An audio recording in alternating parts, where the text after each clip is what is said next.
Avast and ahoy, g'day once again to ye mateys! I be your artfully ripped and torn host, Josh the Pirate, and it brings me an amount of joy greater than the Australian national debt to welcome ye back to Corsair's Cove and Mano a Mano, and it's worthy to note that that's increased significantly in the last 4 years, so that's a lot of joy. With me, I have... debt. It is a lot of debt. Liberals are great financial management. With me, I have me lovely wife, the mother of bunnies. Karen, who the heck are you? And Hello, what are you doing in my house? I almost typed exclamation mark heck. I am, as mentioned, the mother of bunnies, otherwise known as Karen, sometimes known as Miss Laura Moore. I am a writer, a performer, crazy bunny lady. Took the bunnies to the vet today, actually, and now they're talking to me again, because apparently they're no longer in pain. Good times. Best owner ever. Yeah, one of my bunnies had bad teeth. It's very sad. But you can follow me on Twitter at Mother of Bunnies, where I will probably be tweeting too much about the Australian election. You can also follow me on Instagram at Miss Laura Moore, and you can check out my dulcet tones on the D&D podcast, There Be Dragons, found where we're all good. We're all good podcasts to broadcast. And some mediocre ones as well, but I like to think ours is very, very good. That's good. That's good. Don't impugn the fine name of There Be Dragons. And Madame and Monsieur, Dame, under Herren and beings of indeterminate gender and persuasion, I be Josh the Pirate. You can find me here on my channel, Corsair's Cove, where I run D&D sometimes, but not tonight, because tonight Karen's in the hot seat. Ha ha ha. What else do I do? I also play Warhammer on Tuesday nights, if you want to come and hang out and watch me play Warhammer Warhammer Total War reasonably well. I'm also in the art scene in Perth. I'm a sort of a stain across the art scene, and yeah, I do some teaching and hereabouts, and there we are. But the other cool thing that I'm doing soon is I'm working with Jasper's Game Week, the Aussie edition of Jasper's Game Week. We will be doing a stream, which is really exciting. It's all going to be over an Ardent Roleplay, but I will be DMing one of the games with Robert Hartley and a couple of other exciting folks, and tickets for the other 3 seats at the table are currently being auctioned off, so you can find those auctions in the link in chat. Currently they're not super expensive, so the price hasn't crazy skyrocketed, so you could be in with a chance to get in and sit at my table for less than $30, which is pretty freaking good, actually. Tickets are selling quite well, though, so yeah, get in there if you fancy it. It would be groovy to have you along. I love playing with new people, which is why I was up for it. What else do we need to talk about? One other major thing that is going on in the world right now. Ukraine. Karen, tell us about Ukraine. Well, Ukraine is a country formerly part of the Soviet Union. I'm being silly, and it's not silly. Ukraine is under attack right now. You've probably heard about it in the news. It's still happening. It sucks. 8 million Ukrainians have been made homeless by the conflict so far. It's probably worse since we looked at that statistic. Yeah. So the link in the chat is for the Emergency Action Appeal, which is basically a group of charities that have gotten together to offer the best possible help they can to people fleeing violence in Ukraine. And you can donate. The Australian government has pledged $2 million to the Emergency Action Appeal. And last time we checked, they were up to $1.7 million that had been donated as well. So they're doing really great. And if you have any pennies lying around, feel free to flick them into the Emergency Action Appeals coffers so they can go help some Ukrainian refugees, because there's a shit ton right now. And that sucks. Yeah. The number of people fleeing violence in Ukraine is currently 4 times the population of the state we live in. Oh. You put it that way, Karen. How about that? Yeah. 4 West Australians. 4 West Australia's worth of people, and West Australia is a big place. Not a lot of people. Without a lot of people in it, but... Like, geographically, we could fit all of those Ukrainians in WA, but a lot of WA is desert. And it's not even that unpleasant right now. It's quite cool at the moment. It's quite nice weather. We should have them over. Josh, there's a housing shortage. There is. There's already not enough houses for the people who live here. Yeah. Anyway, those are great things. And yeah, if you can do that, that would be glorious of you. Well, mateys, May no ghosts attack you for playing with their toys, and all the cults you meet be cool with you just hanging out, as we head, tremulously at first, and then with mounting heat and passion, to Gretz. Or an area near Gretz, anyway. Do you want a little yes, recap? I think it might be necessary if we have a recap-a-roo. A recap-a-roo. I may not remember all the things that happened last time.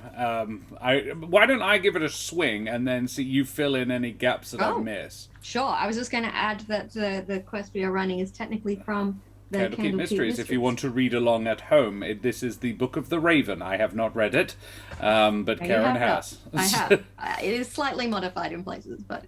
It has been an effort on my part to not read it, because I knew where the book was. I was like, ooh, you could have stolen it, find out all the secrets, but that's no fun. It's my book. But yeah, where's the fun in that?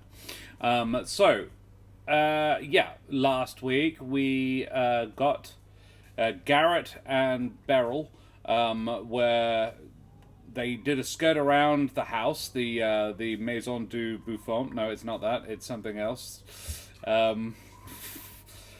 Chateau Brantifax.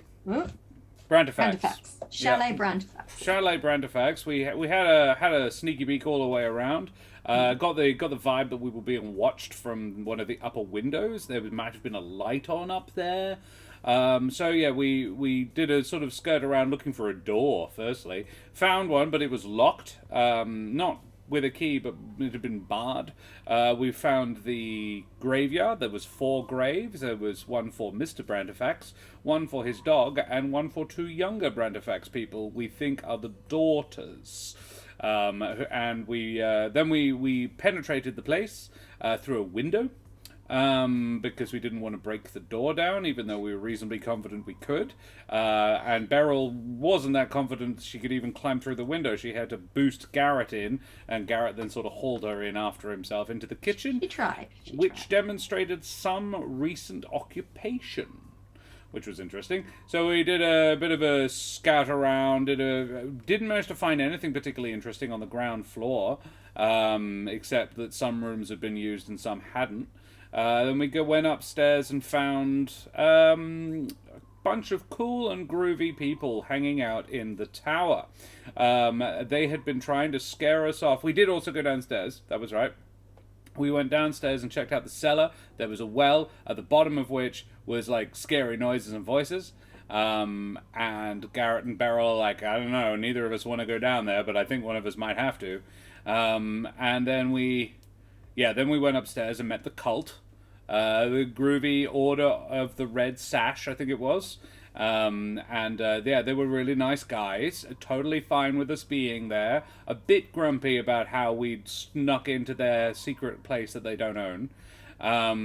But they've been using it as a base of operations for ages. They're a little suspicious of us, which is fair. You know, we were led here by a bird and a map that we didn't want to have to explain how we got there. We eventually did show them the map, and they were like, yeah, that was probably the guy who founded our order. He was a prankster like that, which struck Beryl as fucking stupid. No, there's way more to that than that.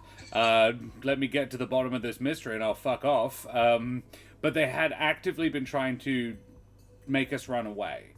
They'd been trying to scare us with how the place is haunted, and we had not.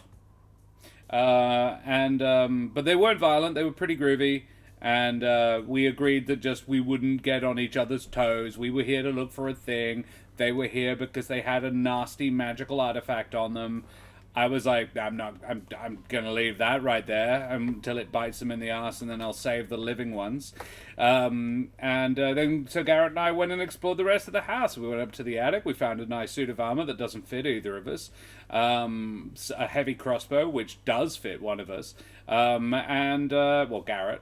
And I'm like, he's small though, so. Then we realized that wasn't all of the attic space. There was also some fancy paintings and a mirror and stuff that we were like, yeah, we could flog that for a decent amount of money. Then we went back downstairs, found the office, found Lady Brantifax's journal, which was quite interesting. The journal, what I gleaned from the journal was that her husband really liked his dog. And we're like, we got that. It's buried next to him. She's not, which is a bit weird. But then maybe she survived. Apparently the cult know about the nasty thing that happened. If I run into them again, I'll ask, but I wasn't really like thinking about, I wonder what happened in this house at the time. I now am, because upstairs from the office was the kids' nursery. And I got attacked by a poltergeist in there, which was fun. And I told her to go to bed. Very firmly. Aced that check. That's the persuasion check down the bottom of the screen you can see there. Nailed it.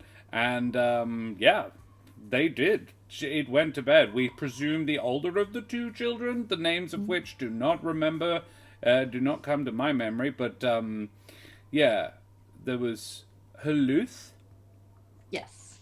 And then another name that was slightly more normal. Sylphane, that was it. I did write it down. Sylphane and Haluth. Those are the two things I wrote down on the back of a receipt on my desk. Very professional. And yeah, I think I told Haluth to go to sleep, and that was about the last thing we did. Yes. Was I pretty accurate? Yeah, you covered most of your bases. Yeah, all right. And now we're like, well, now what? We could cook a little bit more pig and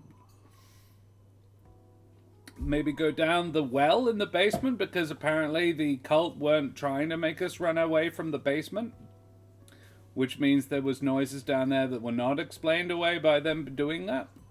So Mystery. I might have to go down the well.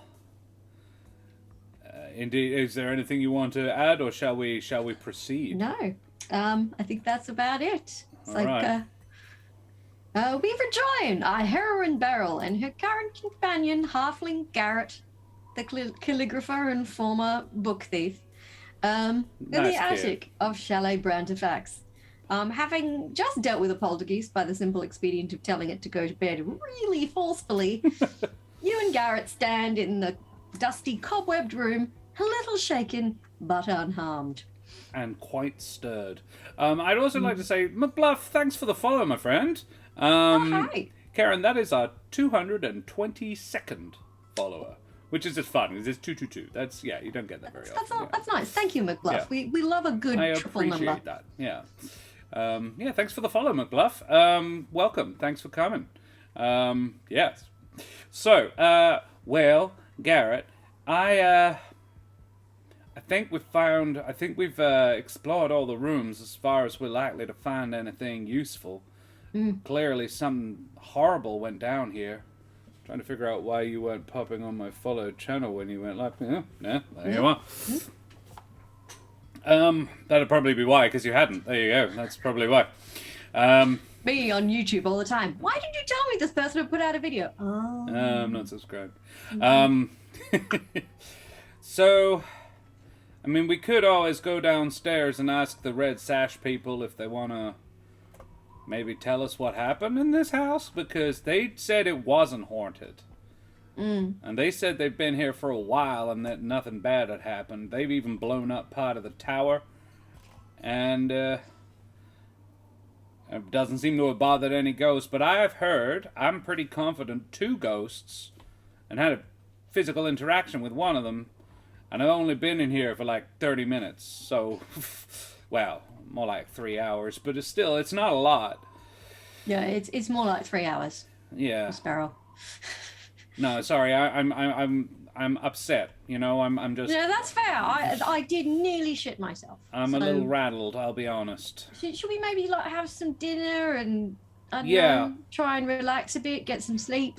Why don't we ask them if they fancy some dinner? We can have a chat, like we'll cook something, and then they can join us, and we can ask them a few questions. We can be friends. I wonder if there's a wine cellar here. Well, we haven't found one, so No, I don't think so, unfortunately. disappointing. I got a little whiskey. Oh, you don't have to share. I was just wondering if there was some here. I'm not a big drinker my own self.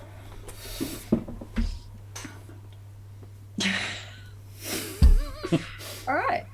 So do you just go back all the way I down want to the be kitchen? clear, this is alcohol free.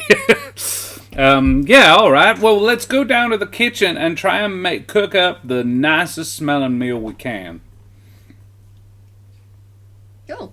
Not using any well water. You return to the kitchen.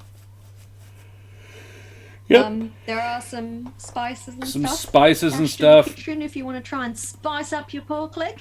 We definitely do. I was going to make a sort of stew. A pork stew. Like, would a place like this would have a vegetable garden? Perhaps? It does not have a vegetable garden, unfortunately. Or if it did, it is long overgrown.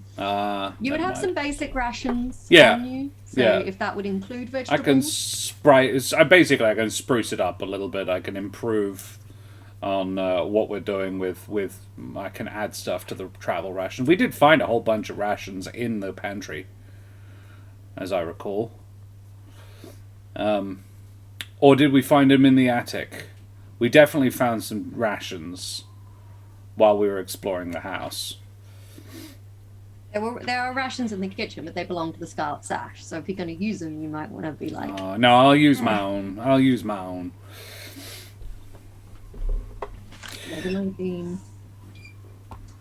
All right. Cool. Well, yeah, we do that. Cool. Like I gaily say my character doesn't drink. Actually, she probably does. She's proficient with brewer's supplies. She's not just a bard. She's a dwarf. Yeah, she drinks and it's not a problem. So I would it be fair to say that part of her rations was maybe a little beer? Yeah, I will say she has a little bottle of beer on her. So she would use that in the cooking. Cool. To spruce, like she's already used it on the pig the last time they cooked it. So yeah, would you like me to make a check? Yeah, roll a survival check to see how good your stew turns out. Oh, good. +1. All right. She's a good brewer, not a good cook. 12. 12. It's a pretty good stew. If I get to add my full proficiency because I'm proficient with brewer's supplies, it's a 13. Cool. It's a pretty good stew. And it's not a problem. Well, no, it's a dwarf. She has an ironclad liver. It is warm and hearty. The spices have added a little bit of complexity. It's pretty good. Sure. Yeah. I would leave doors open so that they can smell the stew. Try and possibly even waft the... Look, Bluff, could you roll me a D2, please? Exclamation mark, roll space 2.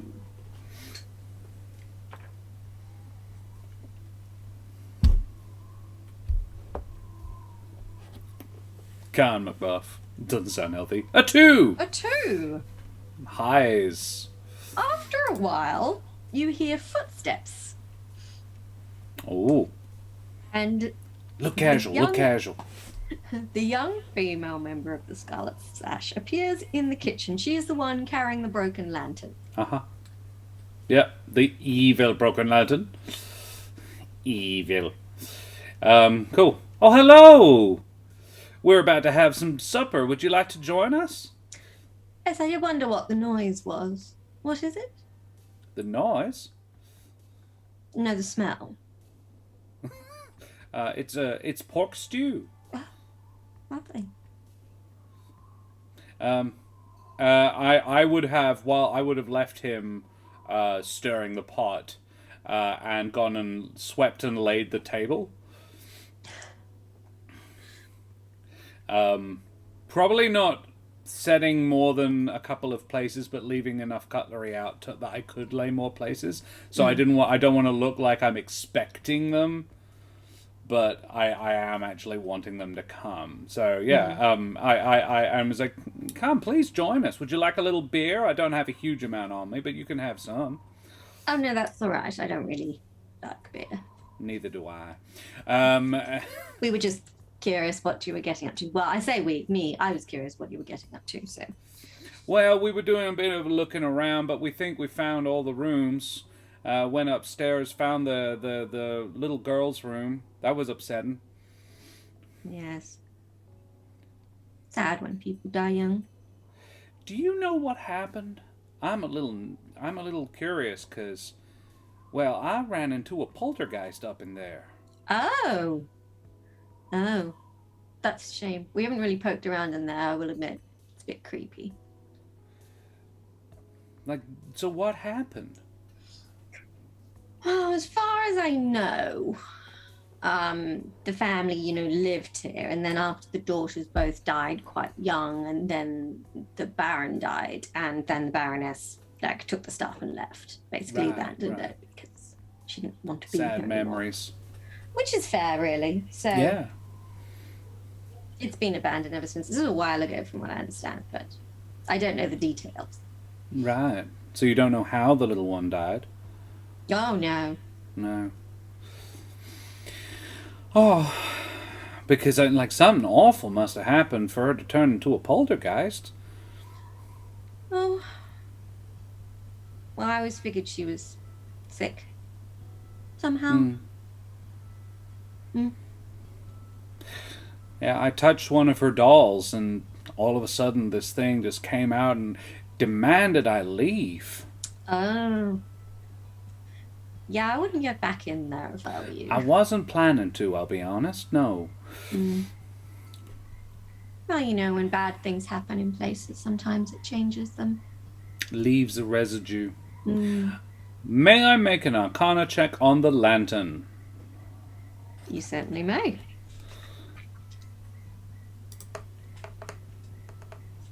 Ooh, 19. Oh, ho, ho, ho. Yeah, boy.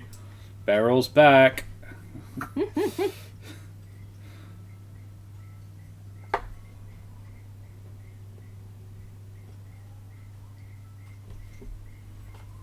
Is it a lantern that summons the souls of children?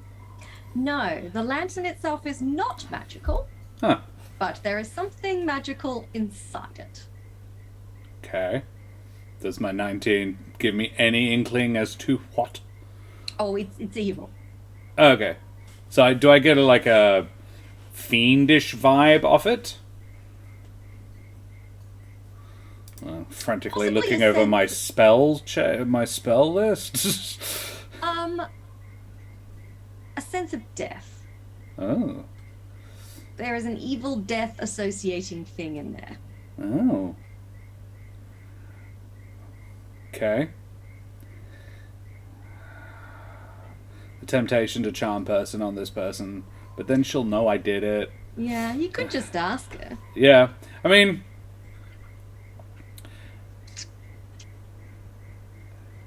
may I ask, what is with the lantern? This lantern. Yeah. It feels frighteningly evil. How can you even bear to have it on you?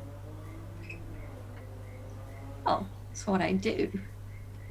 Well, clearly, and you must be very good at it. So what is it you actually do? Other than carry nasty evil things around? Oh, only until I can get rid of them. And how do you plan to do that? She just kind of smiles at you and doesn't say so. But what is it? Can you tell me that at least? Roll a persuasion check. Okay. +5. Come on. Hey, 18. 18. Vinny kind of... You can kind of get the impression that Vinique, respects, her leader's desire for secrecy and everything, but she's also kind of excited. Oh, it's so freaking cool, you need to know. I have to talk to someone about this. So she raises the lantern and opens it so you can look inside. She doesn't take it out, but she shows you what's in there. I lean in. Inside, you see a small figurine. A small grey figurine. depicting the demon prince of the undead. Ooh. So, like Grazed? a horned guy, he's holding some severed heads, he's got wings. Oh. He looks, yeah. He's got a wand with a skull on it. Would I recognize this? Roll a history check. Sorry, I should have made you roll a history check. Religion? I told you what it was. Religion? I don't think yes, that. I don't know if they're different. History. No, history's better. Irritatingly, all right. It would be religion. Roll history then. Roll history to see if you. Neither way.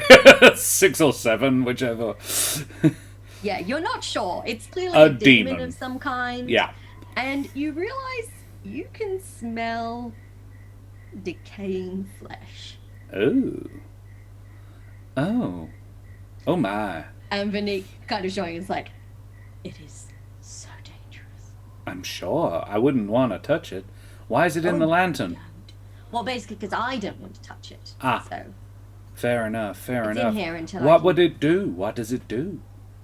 Well, from what I can tell, it can bring dead things back to life. Like a soul forge.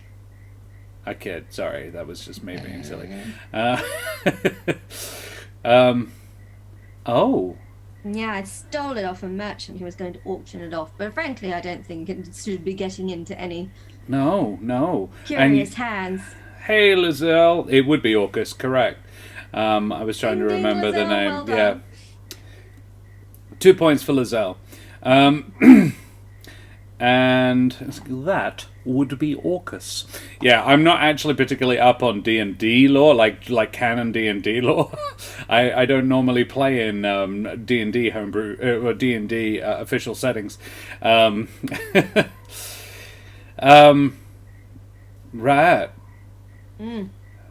Anyway, and you plan plan evil, so yeah. I plan to get rid of it. destroy it. Oh, it can't be destroyed, not by me at least. But, Right. So what are you going to do with it? that would be my business. No, fair enough. You're not going to throw it down the well, right? No. What's Okay, down the good. well? No, well, I don't know. I heard a voice down the bottom of the whale. I wondered if that's where you guys put all the nasty things. No. No, I heard the Baron's voice. Oh, well, he might be lurking somewhere. Yeah, it worries me because. All right, I'll level with you. Thank you for showing me that. I really do appreciate it.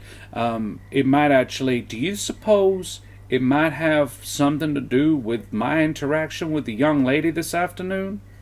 Oh, I very much doubt that. Why? Why do you think I'm hiding it in the lantern so it can't be used? Well, do you suppose it might have like a just an aura around it? Oh, maybe. But that wasn't from our studies of the item. That doesn't appear to be among its properties. So it may just be that the ghost's always been there and we've just managed not to disturb it. You say this, and I'm glad for you, because I've been here about 3 hours and met 2 ghosts. And you guys have been here for months, I assume, at least, and you haven't interacted with any spirits. Well, and don't take this the wrong way. We don't go poking around in here. We stick to the areas we know are unhaunted. Sure. Hey, Black Angel. Nice to see you. Good to see you, Lizelle. Thanks for joining us. Yeah. We're getting to the bottom of the Book of the Raven, and I finally managed to get one of them alone so I can chat. I was like, all right, okay. Well, valid point, I suppose. I have made a point of going and sticking my nose in. I'm a former city investigator. It's sort of what I do. What are you doing all the way out here? That I know you found the map. Like I told your friend, I found a map, and Garret and I were curious. The bird was very insistent as well. I cannot stress this enough. The bird, I had to scare it away by conjuring an eagle at it. I would say that the bird was not unnatural, just oddly keen on us doing a specific thing, because as soon as we started doing what it wanted, it stopped swooping and just started following us. I'm afraid I can't tell you anything about that. But the map. Dagod. You're the guy who founded your order. Your friend thinks the map was his. Well, I have no reason to think he'd be wrong. Well, no, neither do I. But, and again, don't take this the wrong way. We're not trying to encourage people to come here. That's why I was like, why then did he make the map? He has an odd sense of humour. Never met him personally, but I've heard the stories. So he might have thought it a good jake to lure someone here so we could then scare them away, which is what we normally try to do when people turn up here unexpectedly. Right. Okay. Alrighty. Well, thank you for answering my questions, and thank you for showing me the thing. I won't tell no one.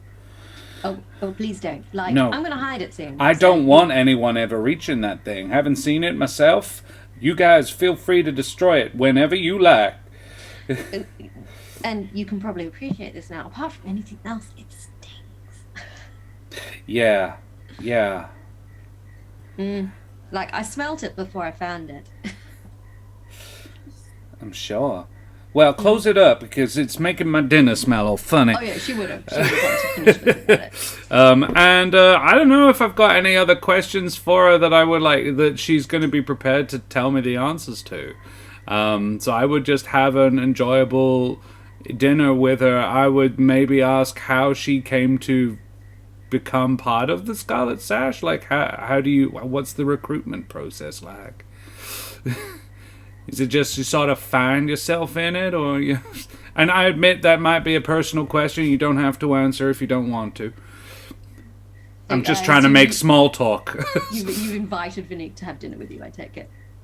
Yeah. Yeah, I'd say she'd accept. Yeah, that was. I was imagining this at the table, Oh, okay. like while we were eating, having a beer. Yeah, no, totally. You can ask her. And I will get you to roll another persuasion check to see if she is feeling inclined to share that information with you. Persuasion. Oh, 10. And she says, look, I can't really tell you too much about it. That's kind of the whole thing about it being a secret organization. Yeah, of course. Let's just say that the others have to want you to be here. Fair enough. So if they hadn't thought I was the right sort of person to do this, I wouldn't be here. Fair enough. And you know, we keep an eye out for people. You do a bit of magic as well, I saw? Yes, a little. When required. Oh, yes, Black Angel, we are. Karen and I are both professional voice actors. And actors generally, but yeah, we do voice acting and role-playing. Yeah, it's sort of... You diversify your portfolio. You've probably seen Josh on TV in the lottery commercial. Yes. In a paddling pool in very small... Budgie smugglers. Yes. Which are very small bathers, basically knicker bathers. We call them budgie smugglers. Yeah, that I do not normally wear. But yes, so... I think I put the link in chat one time. You did. And then I got told off. I'm well paid for it. So, I don't mind. I'm actually probably due a residual for it soon. Oh, you're from ACT. Oh, you actually might have, because it's, I think, is it? That one was national? That's Oz Lotto. Yeah, I thought it was... I think it's not Oz Lotto West. It's not. I think it might be national. Yeah, I think it was Oz Lotto, and the other one was Lottery West. Given that both the people I know, given that they filmed it here, it must be WA based. Because they wouldn't have filmed it here otherwise. Let's be honest. The purple, the scratch and win ones might be national though. Yeah. The ad I was in was definitely only WA because that was literally about roadworks in WA. So yeah. There's no need for them to broadcast it outside the state. No, there were two. The other one was in a purple suit in a swimming pool.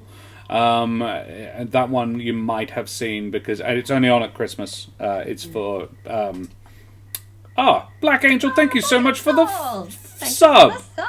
Good on you, mate. Thank you. That's even cooler now. 222 followers, and that was our 22nd subscriber. Love it. That's enjoyable. Alrighty. Which is also the number of lotto ads Josh has performed in. Sub for budgie smugglers. Yes, anybody who's prepared to get put on budgie smugglers and be on TV, he deserves a sub. I just love that when they cast Josh in the commercials, so when they cast you, get a call from wardrobe saying, "Oh yeah, we just want to kind of check if you have any of the suitable clothing." So they call Josh to ask him if he owns budgie smugglers and whether they have to source some for the shoot. I had a 45-minute costume fitting for budgie smugglers. I tried on more pairs of bathers than I have owned in my life that day. Yeah. And they also heated the water in the paddling pool for me because it was not that warm that day. And I was freezing by the end of it because there was a lot of jumping around and splashing. Would you not just say no? In Perth, a commercial is some of the best paid acting work. I have been paid so far like $6.5 grand. No, nearly 10 grand for that commercial. Including the residuals. It was like $5 grand, and then every time they renew it, it's another 2.5. It's a lot of money. Free smugglers. Budgie pirates for me. Anyway, thanks very much for the sub, Black Angel. Good on you, mate. Anyway, now I want to make a web series called The Budgie Smugglers, where it's people who smuggle budgies.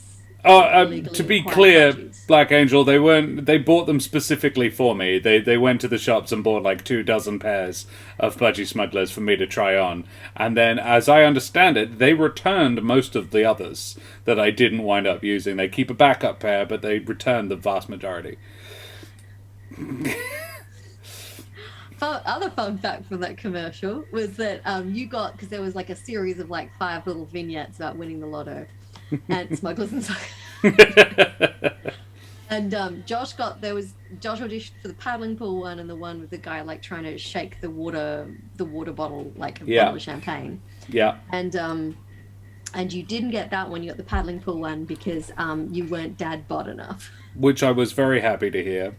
And then I got there and they were upset, but they messaged me about 4 days before saying, "Hey, we need you to have we need a nice thick beard, so don't shave." And I was like, "Guys, it's 4 days before. I'm not getting any hairier in 4 days. My hair grows very slowly." I got there and I hadn't shaved in about 4 days before that, so I had a week's growth. And they got there and were like, "We did ask you not to shave." I'm like, "Guys, this is my facial hair. You only asked me 4 days ago.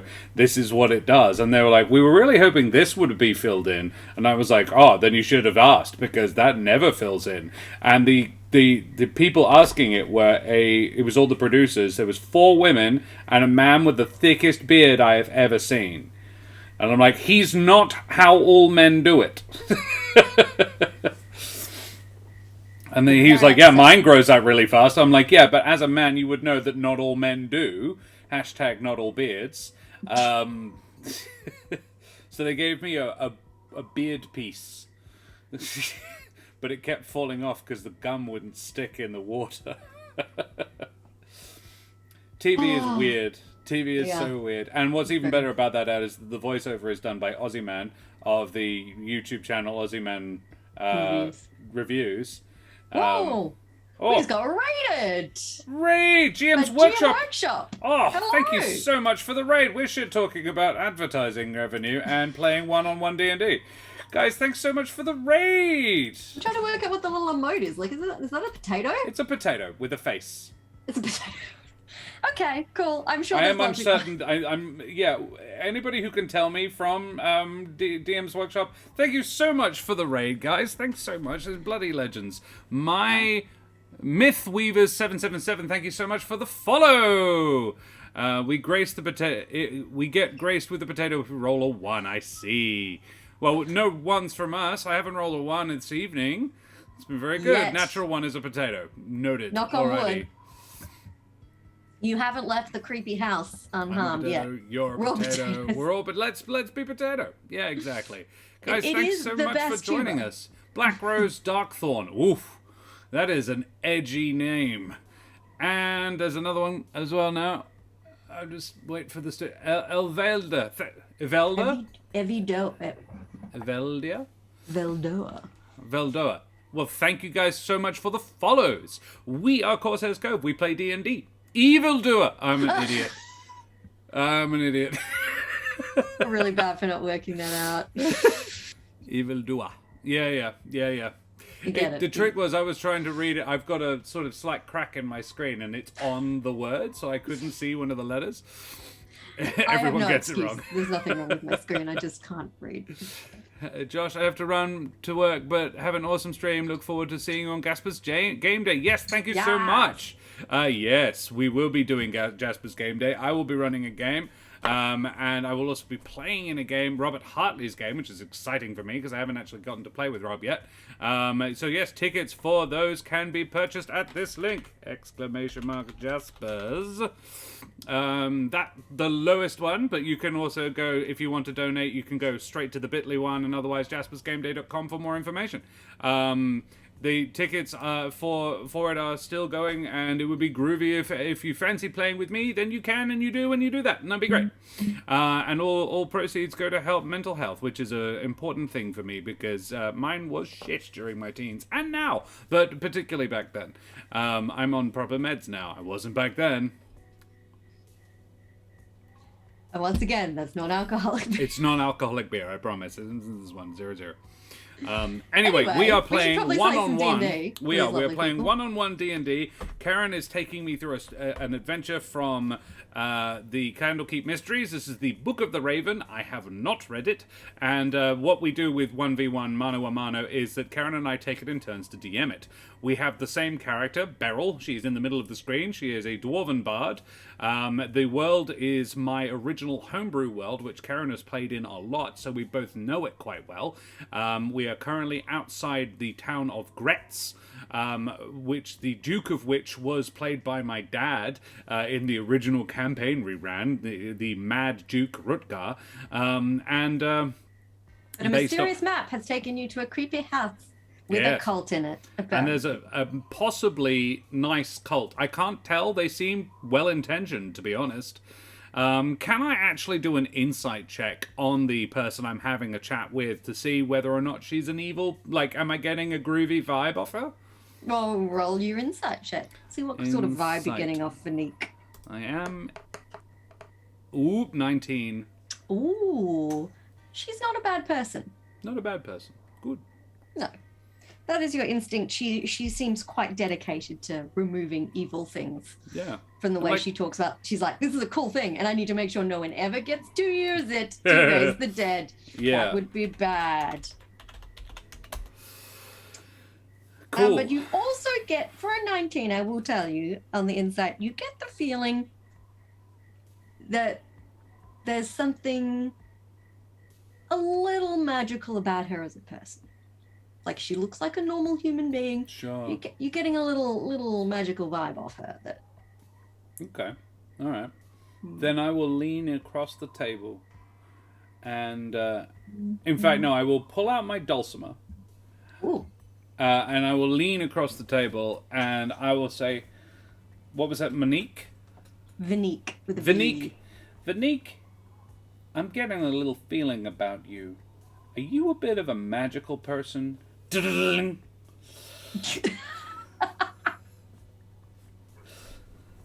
She laughs at the dramatic chord with this.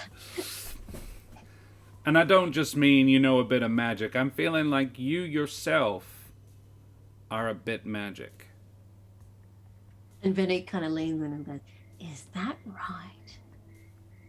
Well, I know a thing or two about this. My magical person senses are tingling.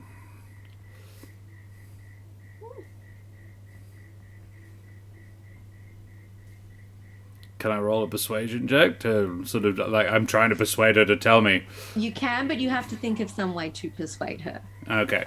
You can't just roll it. That was the... She's amused, but she's not gonna like just All be right. like, yeah, these are all my secrets, you know. Though I will tell you for free, it's partially that they're not just her secrets. Okay. She Right. is part of a group, so it may just be that she's like, I can't do that on my own. I was like, I would say, like, I'm gonna try and guess it. All right. Okay. Like play like 20 questions. Like, it's like, I don't think. Let's see how close I can get with my detective skills. I don't think you were born with it. I think it's something you found, you grew into, you became. It's probably why you're hanging out with your friends. It's what they saw in you.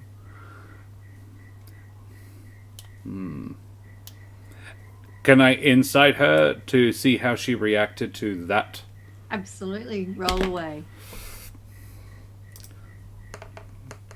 Ah, potatoes in chat. We here on Corsair's Cove have a different method. We have a kraken tentacle holding a D1. Yeah. Comes to Dark Rose, drag your shitty roll to the depths of the ocean. You're not sure. She's pretty inscrutable right now. She's got smiling. a good poker face. She's amused, but remind she's me not never to giving play you. poker She with ain't you. giving you shit. Yeah. Remind me never to play poker with you. You're very good at this. All right. Ooh.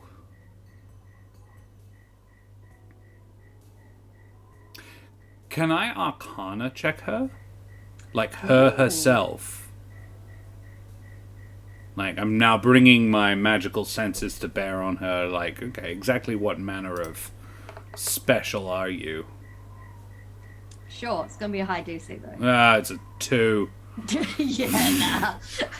To a 6, yeah, nah. All right, it's just one better than the last one. Beryl is not might getting be anything. A potato. She's not a potato. It is almost as bad, yes. If anything, 2s annoy me more than 1s. Oh yeah. At least if it's a 1, you could be like, oh my god, you're the worst. But 2s, you're like, Yeah. Thing is, with a 2, if you have a really good modifier, you can actually do okay. Well, 1's I'm like, no, you deserve to fail this, even if it is a really good modifier. You can keep asking her questions though. She's not buggering off. She seems to find you interesting and amusing. Yeah. How long have you been out here? I feel like quite a while. How old is she? Does she look young or old? Quite young. Yeah. Like she's definitely she's not a teenager. She's kind of yeah, 20-something. You would guess that kind of nebulous stage between 25 and 35. Right. Yeah. And human? Yeah, she's human. Yeah. As far as you can tell. Attractive? Yeah. She's not unattractive. Yeah. And but the cloak and the robe doesn't Look, do if anything she for her put figure. solid effort, she would scrub up all right. But at the moment, Yeah.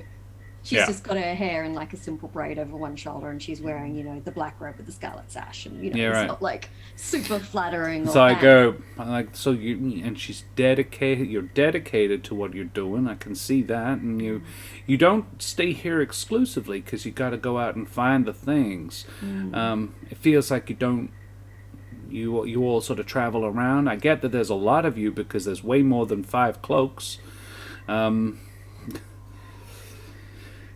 Out of curiosity, and this isn't apropos of anything, do you guys all sleep in the same bed? Like at the same time, or do you hotbed it? hot bedding's probably closer to it. Right. I didn't get. Actually, would I have gotten any level of sexual vibe, like any sort of couple feeling off them? It's not a sex couple. I didn't think it was, but like seeing the 4 of them standing together, was she and the other young guy like standing couple close? No, you wouldn't have got a couple vibe off them. Okay, cool. He seems like, compared to her, he seems very like grumpy. She seems reasonably amused by life and situations, whereas the other young guy Yeah, right. Is this where I get someone to roll a dice to find out if it's a sex cult as well? Black Angel, my favorite story is that the Jet Propulsion Laboratory at NASA was founded out of a sex cult. Trying to make the Antichrist. Oh, I wish I was joking. It's fucking I'm not wild. even kidding. It was wild. One of the early Dollop episodes. Space 20, just Space 20, not D20. Oh, I do enjoy undefined symbol on the top.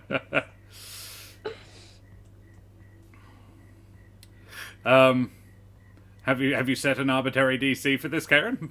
I was kind of joking. No, sorry. Exclamation mark roll space 20 is how to do it, Black Angel.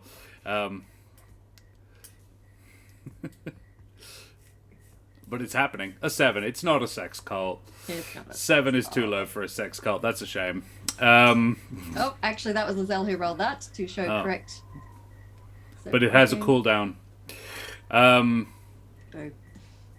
Anyway, so yeah, but you're not with any of the others as well. So again, that speaks to how dedicated you are. You've foregone the company of others, and you're young. How do your parents feel about this? What you're doing, or do they not know? Let's go with they don't know. Can I insight that reaction? Yes. Roll away. I have this nasty suspicion they're dead. 17. You get either they're dead or she doesn't have a massive amount of contact with them. Right. Basically, there's not a 13. Still not a sex cult, Black Angel, but good try. Like 17, 18 would be a sex cult, I would say. It's not that they couldn't have sex with each other. I mean, dead set. I would have set the DC in my head. I would have made him roll a D100, and he needed 69. Okay, fine. Roll a D100. If anyone can roll a 69, then they also It's a have sex cult. Oh, Rick cut it as a sex cult. 22. Sorry, No. No sex cult.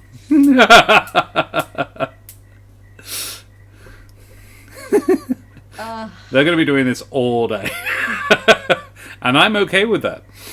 All right. That is your impression of her. Either they're dead Yeah. or she doesn't really see them that much, and they. Hey, Dag. Oh, hey, Dag. How are you, my friend? We will get one. 38. We're getting closer. Anyone who Dag, we're rolling for sex cult. There's a phrase I didn't expect to say this evening or ever. Okay. Yeah. Oh, yeah, you don't say. Why, I do declare. 87. Why, it's closer. So, amusingly, a friend of mine who is poly joked about setting up a commune. If she won the lotto, she'd just start a commune. And I was like, I'm not poly, but, I'd kind of like to be in your commune. That'd be pretty rad. And he's like, yeah, you can be the non-sex members of the commune. Yeah, I was about to say, Okay, I'm cool. like, can we be part of your cult but not have sex with you? Yes. We're allowed to come and not participate in the group. What I love is that we've got several poly friends, all of whom want to have sex with you but not with me. I'm just more popular. That's fair. Sorry. Like, I want to have Anyway, sex with you back and to not the with me. story we're trying to have. Yeah. I go, like, and given how you reacted to my comment about your parents, I think I'm sorry. I didn't want to bring up anything hurtful for you. Good thing is in my sex cult, everyone comes. Context. Vanique will kind of look at you and she'll be like, I made a choice and I'm fine with it. I'm glad. And that tells me something as well. But again, nothing I didn't already know. You're dedicated. You're young. You're fit. You're talented.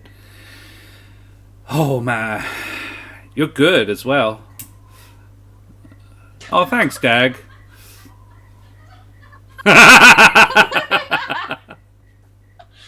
Love it. Okay, Josh. There is an awful lot of underlying sexual tension between me and Dag as well, it must be noted. But you know, you can't give in because you would destroy society. Yeah, universe would do like imploding paradoxes. Yeah. Couldn't handle that much raw, unshamed sexual power.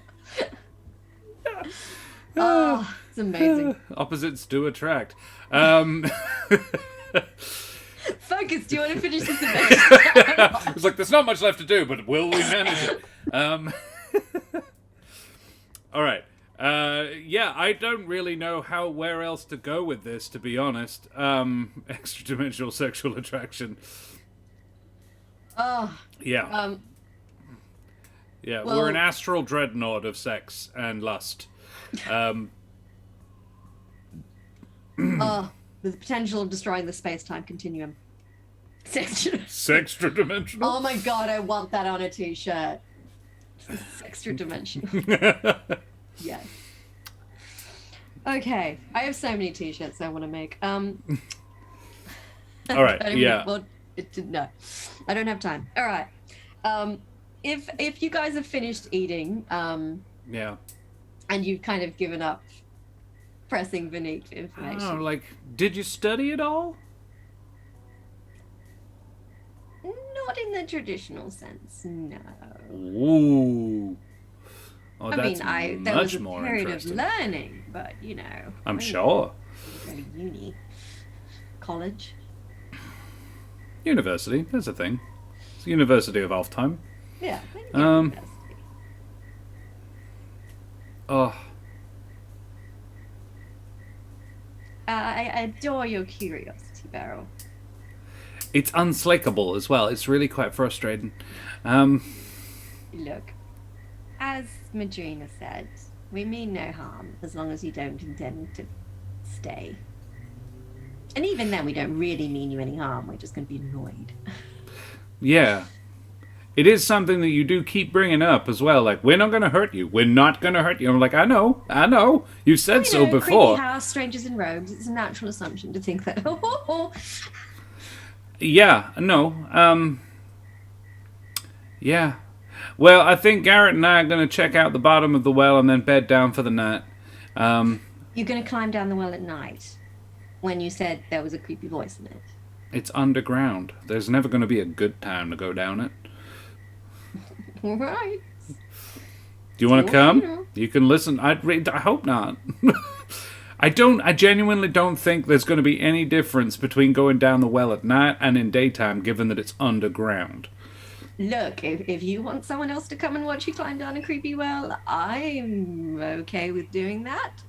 Oh, well, that'd be mighty kind of you. All right, well, let's finish up here. We'll go do the dishes, and then we'll go climb down a well. And she hears herself. She goes like, "I'm insane. This is stupid." Yeah. We go down. We go and do the dishes. We basically, I small talk. I would like to do a persuasion check using small talk to see if I can't. No, you'll ask me to ask specific things. What are you trying to find out? Anything. I just want to press her for more information, just to see if she reveals I will talk about. Actually, here you go. I will talk about my experiences in the guard and off time, and try and determine if she's from there. Refer to specific places and off time, see if she recognizes them. You would get the impression, I'll tell you for free, she's quite well traveled. Right. She's been around. Right. Would she have an accent? Like an identifiable regional accent? I assume she's from Rennes, not from... Yeah, she just has a middle-class Rhenish accent. Okay, alright. Cool. Yeah, I don't think I have anything more to ask. Oh, Black Angel got 68. That's what we need. Just one little potato. 68 and a potato. Anyway, Sounds like a sex position. we go and climb down the well. All right. Yeah. You're going back down to the basement? Yeah, I'm going to do an Arcana check on the well. Like, what do you think? I say to Vivian, or what was it?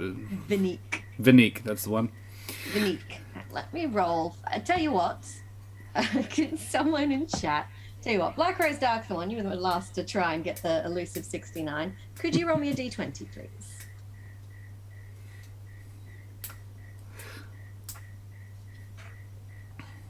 And while she does this, I would like to watch her.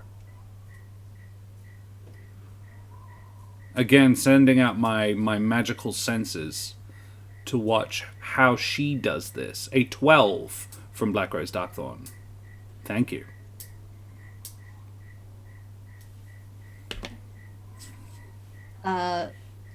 So, as she looks into the well, you think from the look on her face, she has just heard the same whisper you did. You're right. The Can blonde, I? the Can blonde, I? Where are you, boy? Yeah. So you heard it, didn't you? It's a little upsetting, isn't it? It is. Can I Arcana check her doing an Arcana check?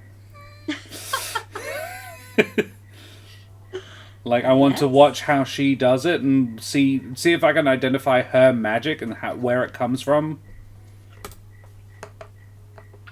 8. Yeah, sorry. She is a mystery. She is a wall of jade to me.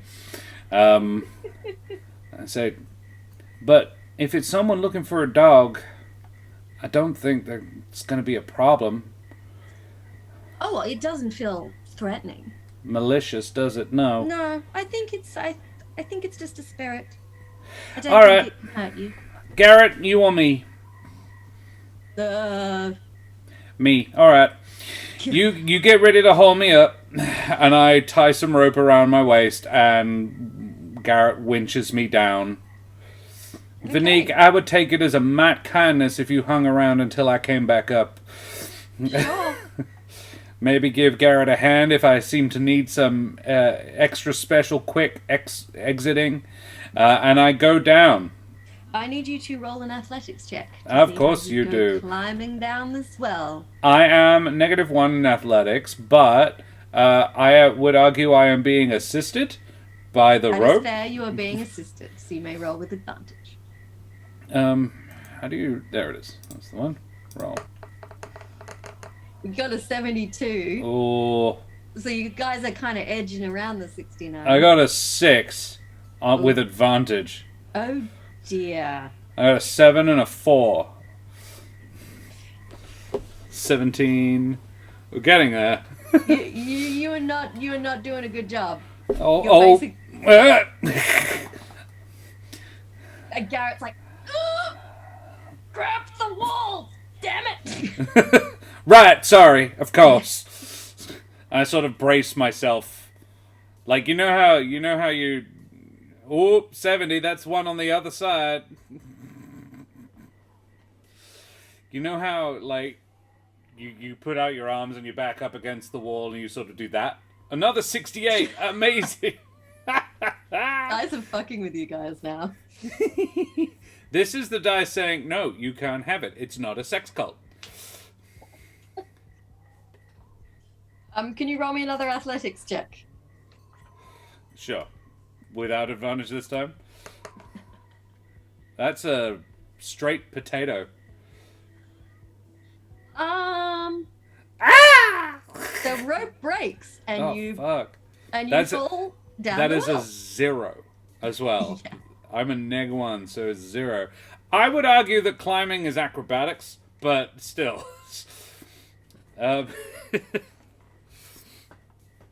Yeah, I fall. You fall. Yeah. Garret and Vinique are not strong enough to hold onto the rope, so you fall. Yeah. Into the well. That is with the a story sploosh. that is being told. Yep. Sploosh. Potatoes and in chat. That is the second potato, and I haven't rolled a 20 yet. All right. Now. How deep is the water?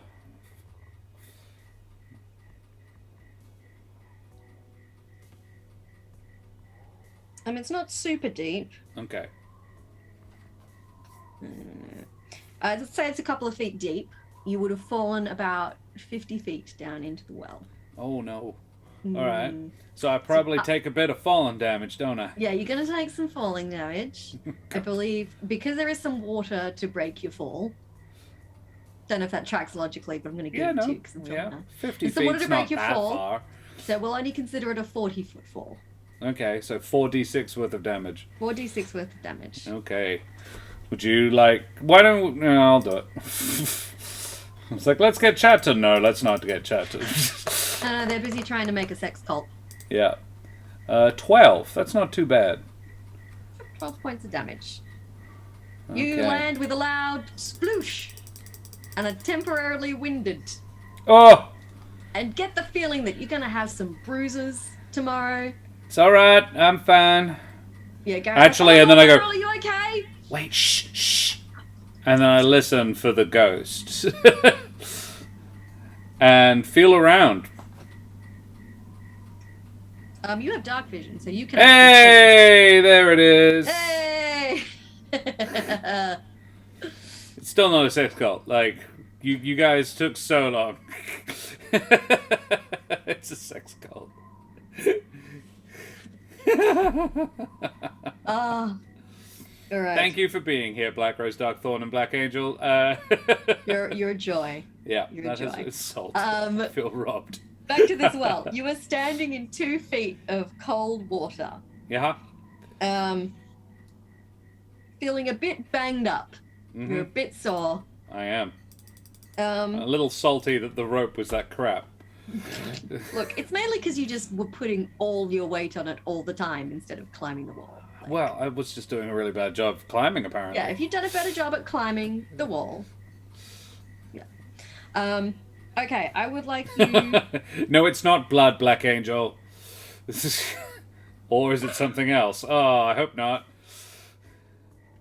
All right, now...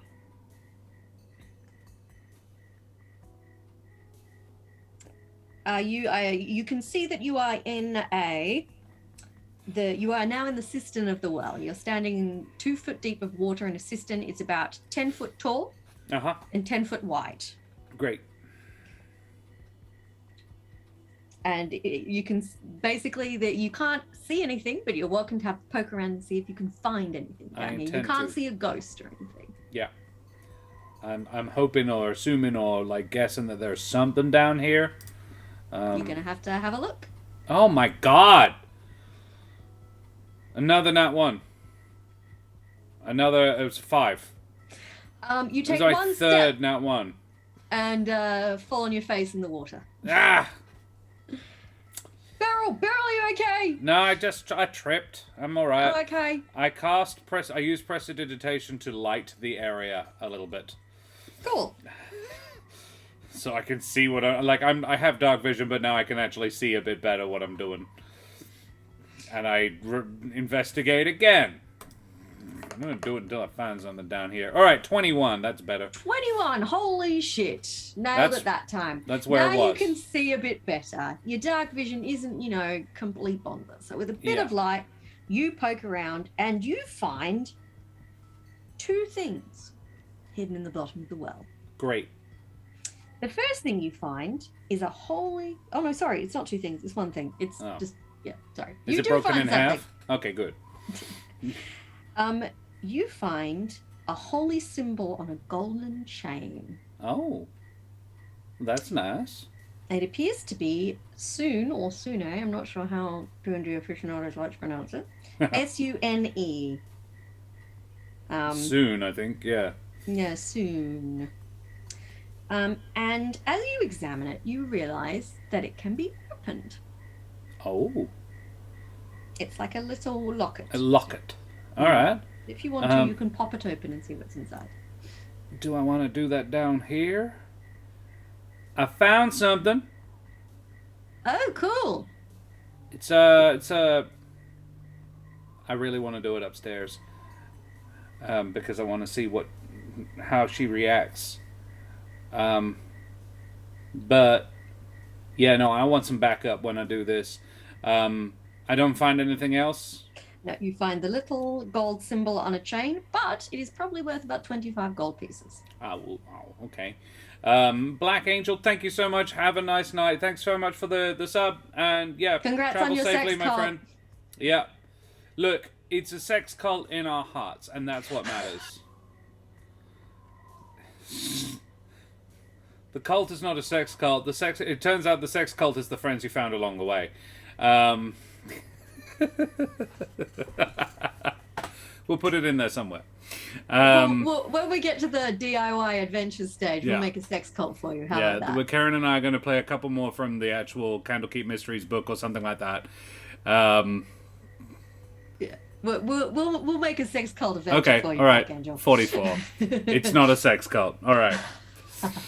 No, fair. Yeah, another one will be there. Don't worry. There will be sex cults seeded throughout from now on. Every adventure will have the possibility of finding a sex cult. Cool. So, yeah, I would like to get out. All right, roll me an athletics check. Can I because it's climbing, can I use acrobatics? Okay, I will It's sort say of what acrobatics is for. Cool. I will say that Garrett Chuck me down and a new Finnick have piece of lowered rope. a new rope for you to tie around yourself. All right. And you may roll acrobatics to Okay. see how you go. Oof. 11. 11 equals beats. You Hey! make it out. You don't do the most elegant, fabulous job of So getting y'all out of this gonna have well. to give me a good old yank so I can reach the ceiling, but after that I might be all right. Okay. 1, 2, 3. That reminds me, I need to bring up a certain book with my party again soon for some fun. 50 Shades, 50 Shades of Dark Vision. Good. All right, yeah, I get out and You emerge, wet, disheveled, but clutching a 25 gold piece holy symbol that can Worth be it. opened. I have. Wow. And I show them both, and then I check both of their reactions. Cool. Garrett's just like, particularly- ooh, shiny. Particularly Vanique. Vanique will kind of reach out and just kind of do that thing where someone lifts it. Uh-huh. They're Yeah. pretty. Have you opened it? Insight. Roll. 12. She The doesn't most seem meh like of rolls. yeah. She doesn't seem bothered by it. She didn't touch it and go, oh no. She was Yeah. like, oh. No, I haven't. I was waiting until I had backup, to be honest. And then I crack it open. I look at Garrett and he pulls out the heavy crossbow, and then I open it. All right, you open it. And a poltergeist. No, actually. Dang it. I mean, good. Inside is a miniature portrait. Uh-huh. And you recognize no redeems. And you recognize it is of a woman who looks suspiciously like the woman you saw in the portrait of the Baron and Baroness. Good. So you're pretty sure this is a portrait of the Baroness inside. Which this. means it was probably the Baron's, because why would you wear a portrait of your own self?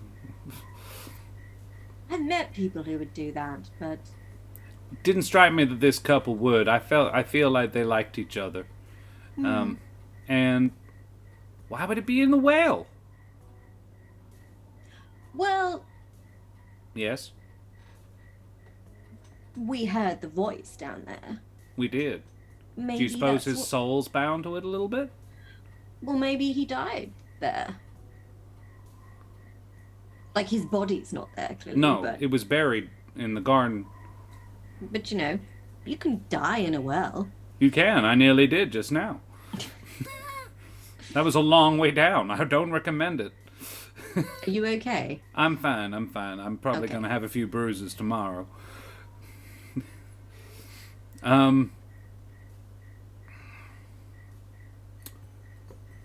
Do you suppose your friend would know what happened? Because I know about you. I'm mighty curious about this. And do you suppose she'd be happy to tell me what happened? Oh, well, I don't want to bother no one, but I feel like this is the mystery I came here to solve. well, And we don't really know. We came here after all this had happened. Sure. Josh, could you roll a straight wisdom check, please? Good. I'm a flat nothing for that. 2. Unfortunately, inspiration does not descend. Damn it. Vanique I'm rolling so badly. Vanique bashes the door. What's happening with it? Castellan, there's a sex cult. That's and pretty Beryl much fell it. down a well. Yeah, Beryl did fall down a well. We also had an amazing raid from the GM's workshop. I'm very happy to have them. Another one? No, what? The first, it wasn't a... Okay. Nearly a sex cult. Yeah. And we've discovered that they use a potato as slang for nat 1, and I freaking love it. Yeah. 3 times is a trend. Yeah. Throughout the world. All right. Nice to see you, Castellan. Good to see you, my friend. What else do I want to ask now? I'd like to do an Arcana check on this, or maybe a religion check to check it for soul. A religion check wouldn't tell you that. You could work out what the kind of god's about. Yeah. If you wanted to. Sure. So a religion check, if you rolled it, you could kind of try and work out who the god Sune is. I will do that. Said 19. 19. I'm guessing some sort of huntress. Sune is the god of love and beauty. Ah. Which tracks with it being a portrait of his wife in here. Yeah, fair. Yeah. So it's actually quite a sweet little thing that clearly meant something to Beryl. Castellan is getting ready for his sex cult. PT was once again murdering him. Better look amazing naked. God of love, yeah. Yeah, God of love. This is the god of love. This is a symbol for the god of love and beauty, and has a portrait of his wife in there. So it's safe to say this is something a that very really mattered sentimental, to him. Precious item, which does make it curious does, that it's but down the well. And secondly, that when I hear him down the well, he's saying, "Come here, boy." Like, that's weird. Like, that guy loved his dog. Roll that flat wisdom check again. Oh no, it wasn't bestiality, was it? Too much sex cult talk. Two again. I'm getting Holy 2s for wisdom. Shit. I'm rolling so badly tonight. The big pig. No one ride the big pig. Or have the big pig ride them. Either way, bad. Vanique's gonna be like, look, at this stage, you've poked around this place more than I have, so I'm afraid I can't help you with that. Other than my speculation already that he died here somehow, and that's how it ended up here. Well, I wouldn't be shocked if that was the case. But why is he shouting for his dog when his wife is down the well? Well, the wife didn't die here. No, she didn't. So what's this doing down the well? Well, my theory was that he was wearing it and died somehow, and it fell. It came off. Does it look damaged? Does it look like it would have... Like, it's a necklace? Yeah, it's a charm on a chain. Is it tight? Like, would it come off over a head? It's like on a longer chain, so it could like be tucked inside clothing. Yeah, all right. But it's not broken? The chain's not broken? It's not broken. Yeah. So it would have had to come off his head for it to be left down there after he fell down a well? Like, they would have had servants. Do you suppose he killed himself? Oh, I don't know. I mean, if Because his daughters had died horribly, then maybe. maybe, but he loved his wife. Unless his dog died as well. Faithful to the end. That was what was on the gravestone. But I don't think the wife had any, like, because presumably the wife had the dog buried as well. I'm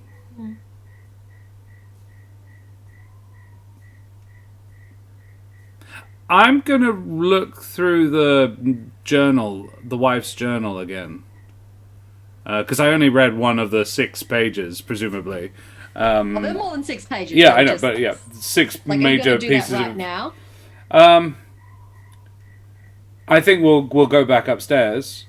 I was like, look, it's cold and dank down here. I might head on up. Vanique, it was so nice hanging out with you. Thank you so much. Yes, you've been very entertaining. Have I piqued your interest in what might be or might not be going on in this house? Oh, the house doesn't feel evil. Just. I don't think so either. That's why I'm worried, because there's a spirit or two here that are upset. Which is sad. It is. Sometimes there are ways to lay spirits to rest. I'm concerned as well, I'll be honest, because you've got there a thing that brings the dead back to life. I think only if you intentionally use it to bring the dead back to life. I don't think you can spontaneously bring the dead back to life. And I don't think it's doing that, but I do. Can I won't touch it. Can I bring the locket close to the lantern? So do you ask Fanique if you can do this, or do you just try? I would like. I'm not going to touch it, but I'm just curious here, just trying a hypothesis, and I'm gonna hold the locket out, like at arm's length, next to the lantern. Nothing happens. Is there any wards on that lantern or anything that would stop the whatever it's doing? Because if there are, then I needn't worry. Well, yes, I'm being careful. It's like magic wards on it? Basic. Okay, alright. Would you mind cracking it open so I can hold it? You've already showed me once. Okay, but I don't think anything's going to happen. Neither do I. Just testing. Just trying stuff out. In my profession, basically, you find two objects, you don't know what they do, you rub them together, see what happens. Look, stranger things have happened. And Vanique will crack the lantern. You get the smell of decay, and you see the little demon figure nestled inside. Yep. There you go, Orcus. There you go. And I hold the thing up. I probably don't put it closer than a foot, but I definitely make it so that the little statuette can see the little goddess. Nothing happens. Nothing? Can I Arcana check to see what's going on, if anything? Yeah, Arcana check. Oh, 23. Where was that before? The two things don't appear to be interacting with each other. Great. All right. Well, it was... Like, you're getting the kind of evil death demonic feeling off this little statuette, because it really wants to do evil. But there's nothing in the locket that it can do anything with. That is a powerful, nasty thing. Oh, it's horrible. No, you go ahead and close it. Thank you for indulging me. Anyway, I should probably get some sleep. You should. It's been nice to meet you, Beryl. It was. Thank you for hanging out. I enjoyed our conversation over dinner. You're welcome. Laminate the evil and wear it at the VIP party in heaven. In paradise. Yeah. So Beryl, she leaves. Well, Beryl doesn't leave. Vanique leaves. Yeah, once you've got back up into the kitchen, Vanique will, say goodnight. Yeah. And you'll hear her feet. Cool. Sorry, her foots. You'll hear her feet climbing. Castellan, it's a Bill Bailey reference. I would get it. It's a part troll reference. All right. He, was it he? They. She. I had a thought about what I would like to do with this. You were going to read the journal. I was going to have a look through the journal. You find the appropriate page. Now, I can tell you that it will take you several hours, I would imagine. I'm content to utilize the rest of the evening for this. You will need to spend at least an hour reading the journal to glean all the information from it. I will do that. Okay. It's not super late, right? I feel like we got here early evening. I'd say you've been here for at least 4 hours. Sure, so sure. It's probably, you're getting close-ish to midnight, but... Right. All right, well, I'll light a candle and we'll find a place to sleep. I think we found one upstairs that wasn't too horrible. All the rooms are pretty horrible, but, Yeah. Garrett and I probably, like, cobbled together the best sleeping situation out of the various bits and pieces we found in our travels. And, yeah. Probably sleep in the same room.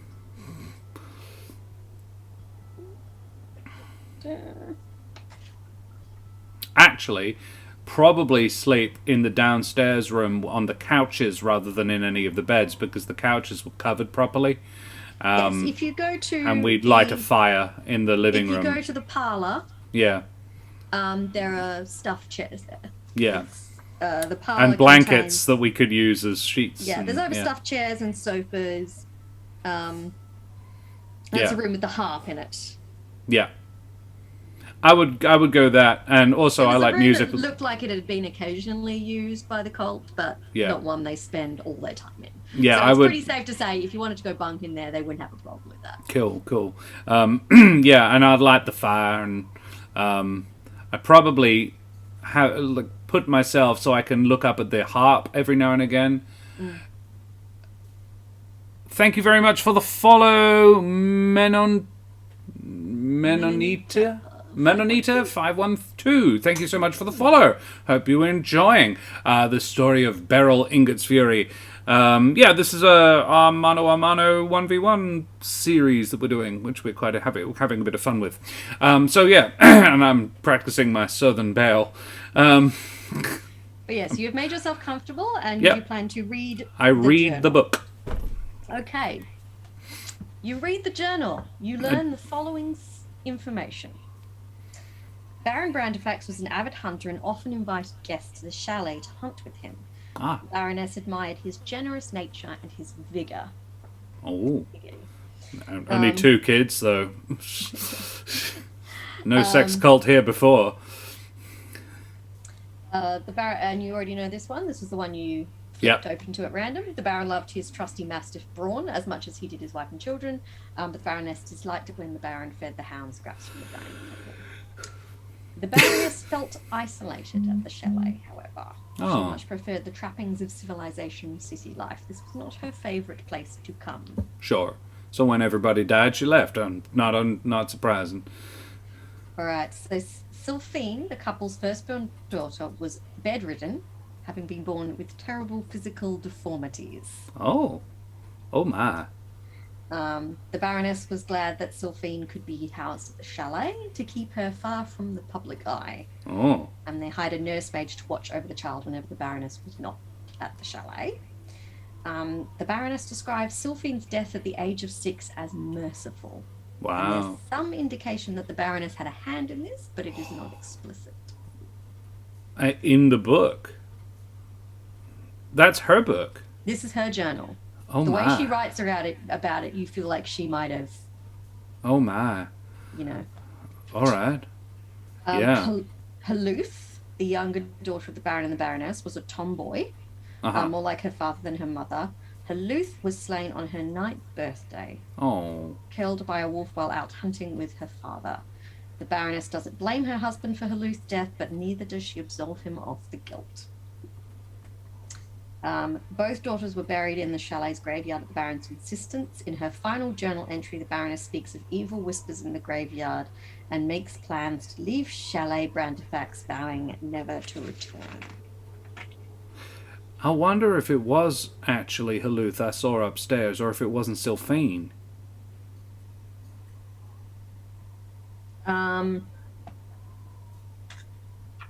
No, because Haluth, a tomboy, wouldn't have been bothered about her doll. From the ages, a 6-year-old and a 9-year-old, it was probably Sylphine. Yeah. And out of my curiosity, was the poltergeist a bit messed up physically? Yes. Right. Like, it was hard to see, but they... It's a ghost. Yeah. All right. Well, we haven't met Haluth then. We met Sylphane. The older daughter, but she died younger. Haluth was a little bit older. Ooh. Garret, you hang out here. I'm just going to go upstairs and check something. I would like to go back up to the study and have another look. I'm looking for poisons or anything that one could use to kill a child. Jesus, okay.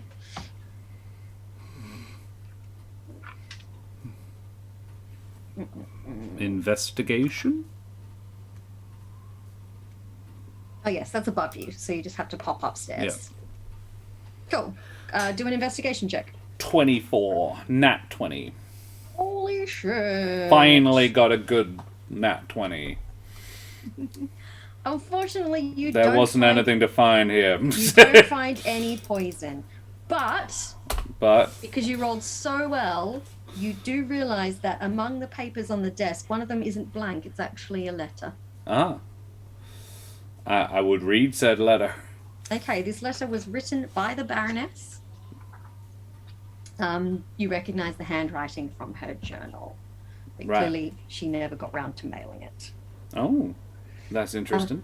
And in this letter is informing a friend called Sophie of her husband's death. She writes that the Baron has not been handling well because his dog has died recently. Oh, no. His dog Braun has died, and obviously both his daughters have died. So he's not coping well with this information.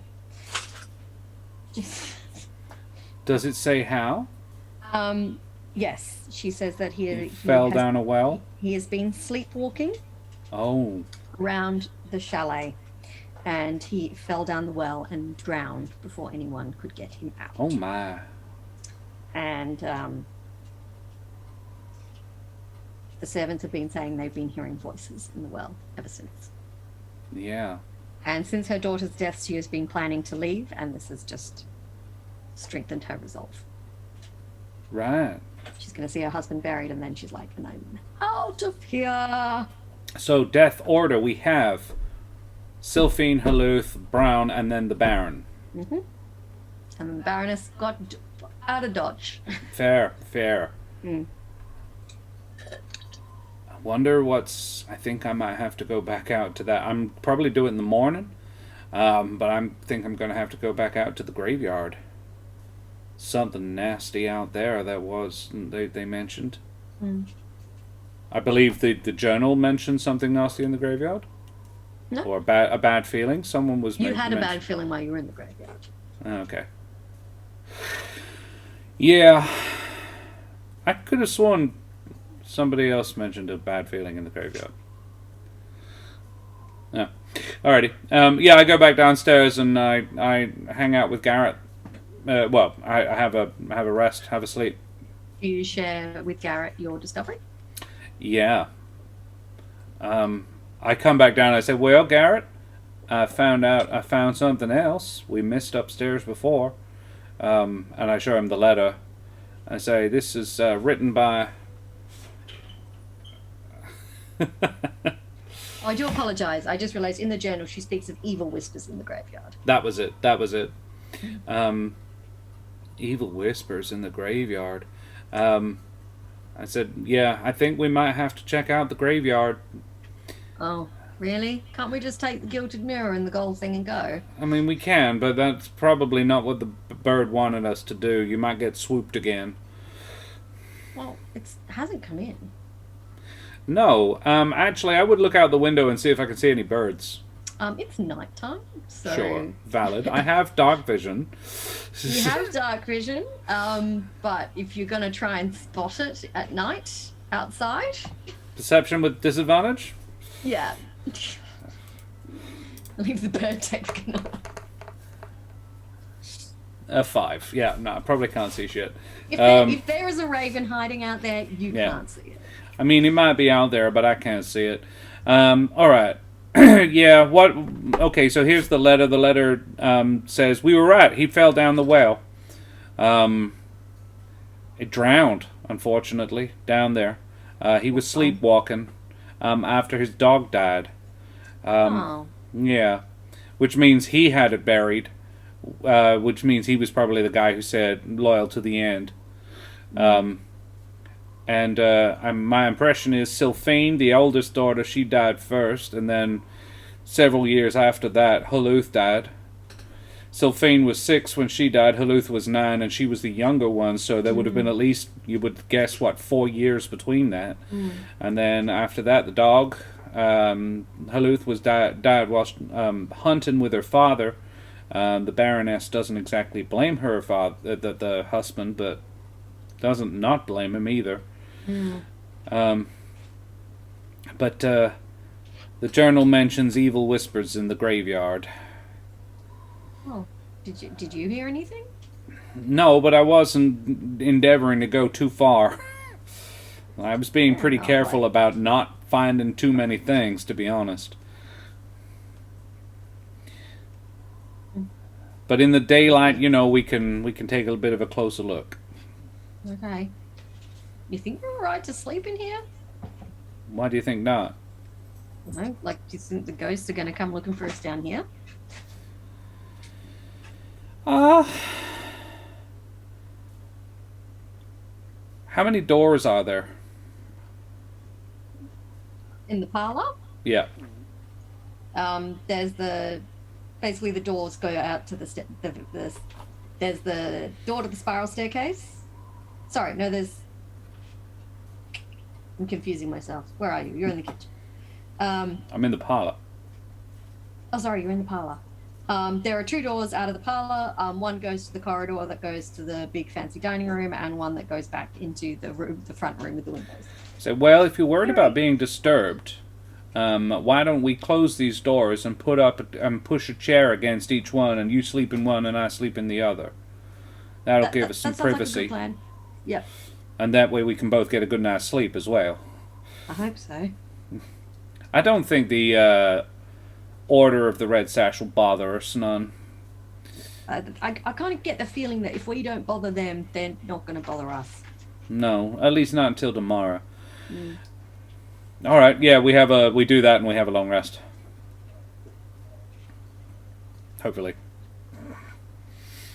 Cool. You sleep? I do. Do I sleep a full night's rest? Yes, you get a full night's rest. You do, however, dream. Could you tell you what? Someone in chat, Castellan, you've been quite a chatty Kathy. Do you want to roll a d20 to see if it's a dream or a nightmare? Roll space exclamation mark. Roll space 20.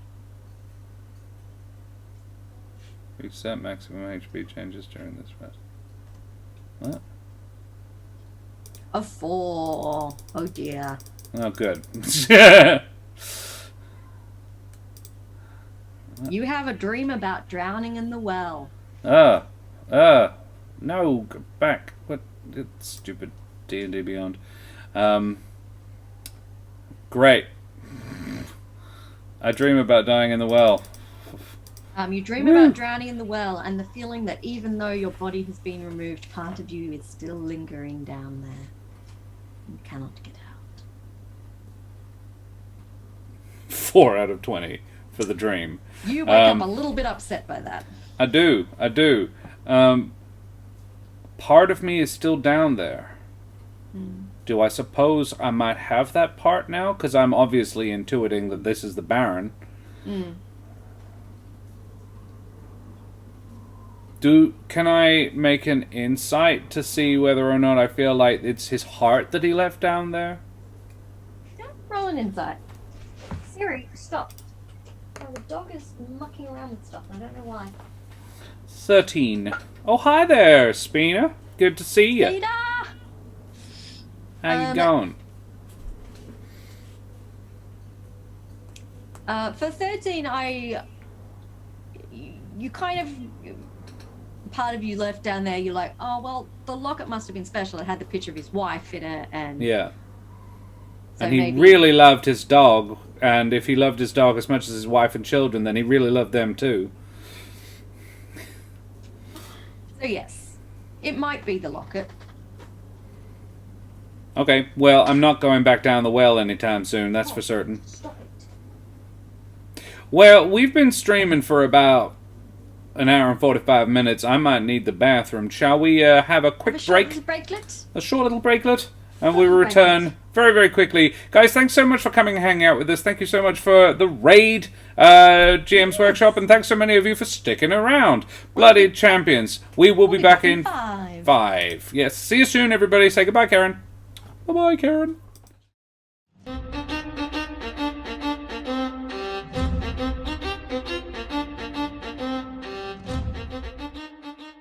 Vast and ahoy once again, mateys. Thank you for joining us. We'll be back in the what was it? The Maison de Brantifax. Chateau Brantifax. I don't know. Cool. Yes, and we are searching for... Well, we're not even sure what we're looking for here. Hi there, McBluff. You found some quite a lot of treasure. And mirror. I would feel bad about selling this locket. But Garret could. So yeah, we have a long rest. I recharged my spell slots. That's an exciting proposition. I'd only burn second level ones. Yes, you awake in the morning, disturbed by your dream. The house is very quiet. Oh. Now that's mighty interesting. I would like to perceive. Roll a perception check. I'd like to listen specifically. For God's sake, the bad rolls continue. A 7. You can hear some like little creaks and stuff. You know, old house. Can I hear noises. the cult moving around upstairs? You know, can't hear footsteps upstairs. having their morning sex rituals. You hear the sound of 4 cultists going at it, hammering tongs and the rest of stuff. I joke. No, it's just a very quiet, still morning. You can't hear any creepy ghosts calling your name or... Cool. Great. Yeah. Look, worst ways to wake up. Alright. Garret. How does Garret sleep? Tell you what. McBluff, would you like to roll a d20 to see if Garret had a nightmare last night as well? Exclamation mark, roll space roll 20. Space 20. Yes.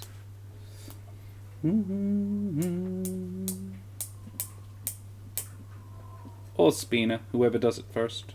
McBluff's there. 17! Garret had the great night's sleep, the fucker.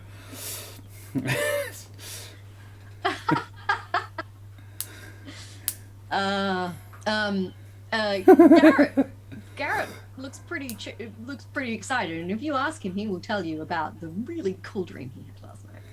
Garret, how'd you sleep? Like, I don't even say it like that. It would be like, oh boy, I had the worst night's sleep. Oh, I'm sorry. Such a strange dream. Yeah? What about? Though I think I can confirm our theory about the Baron. Oh. Because I could have sworn I was probably him. Oh. That's not fun. Yeah, falling down the well. I feel like part of me's still down there. Oh. Ugh. Which, despite the body being pulled out, like, that's how I feel about it. Uh-huh. Now, I'm curious as maybe this locket here, did I sleep with it on me? Well, if you put it in your pocket, yes. Yeah. That's probably not necessarily why, but, yeah. I was like, I feel like this might not be the only thing he left down there. I did look pretty thorough. And I super don't want to go back down there. I super don't want you to go back down the well, Beryl, because you kind of like... Are you okay? Because you took quite a fall yesterday. Yeah, I'm alright. I'm a little... I don't think having a bad night's sleep helped, but... No, I'm sorry. How did you sleep? Yeah, really well. Sorry. No, that's alright. I'm just like, damn you for sleeping well, you Garret. Oh, I'm so mad at you. I'm not really. What? Did you have a nice dream? I did, actually. I was sitting outside the chalet, and it was it was clearly, back when it was, nice, before it was like all broken down and haunted and stuff, such like. And it was like someone came and sat with me, and it was someone I really cared about, and I was happy to see them. And it was just nice when we were sitting out there in the sun. Sitting where? Behind the tower, I think. I'm not sure. Yeah, right. It was nice though. I'm sure it was. I'm glad. Did this person look like anyone? Oh, I don't. When Couldn't you see see him. someone but you don't see him, it's a dream. You can't really. Yeah. All right. Well, I might have some breakfast. I wonder if there's any of that stew left. Oh. There probably would have been. So we breakfast on cold stew. Probably reheated, if you to are be going honest. into the kitchen, which I assume you are, Yeah. you'll find a neat little bundle of spices and and rations tied up and left in the kitchen for you. Aww. With your name on it. Is it from Vanique? Yeah. Aww. It's signed with a V. She's written your name and a V. Aww, bless her. It's kind. It's nice of her. All right. Yeah, we have that, and then I was like, well, Garret, you don't have to come with me if you don't want to, but I'm going to look in that graveyard. Okay. Although, actually, can you show me where they sat? Sure. I'll try. Like, see if you can get the position right from your perspective. Okay. Well, I'll give it a shot. Let's go. Couldn't hurt. Unless the bench is, like, cursed or something. I'm kidding. It's probably not cursed. Yeah, we go outside. I unbar the door because, fuck it. You unbar the door and step out into the early morning sun. It is a beautiful day. And I look for ravens. Roll a perception check. Whoop. 14. It was the dice just sort of onto from a 15. So 14. 14. You can see 2 ravens. Where? There is one that you're pretty sure is the raven that was following you, that is still hanging back kind of at the trees where you emerged upon the chalet. Sure. Interesting. And there is one much closer to you, also sitting in a tree. Great. Where would that... Can I... The other one, the one that we don't know... I'm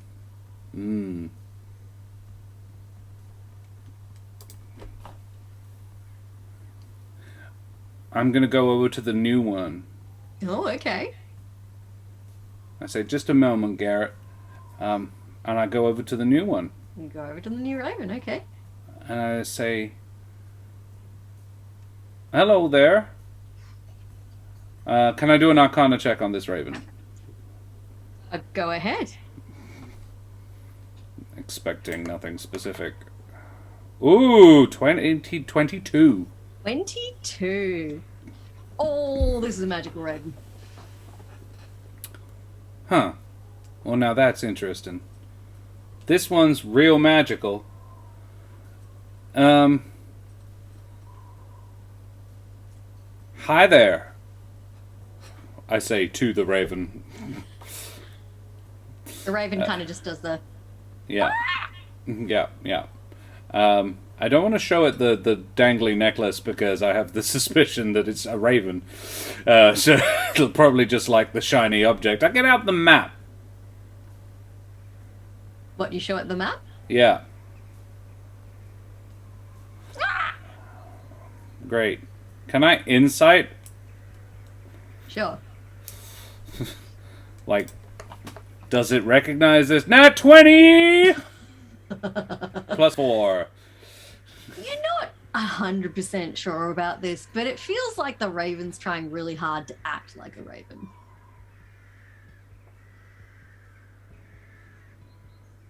Huh.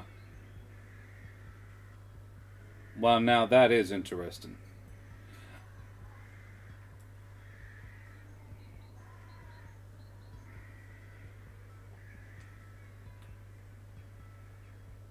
Oh, pog, pog, pog, exactly.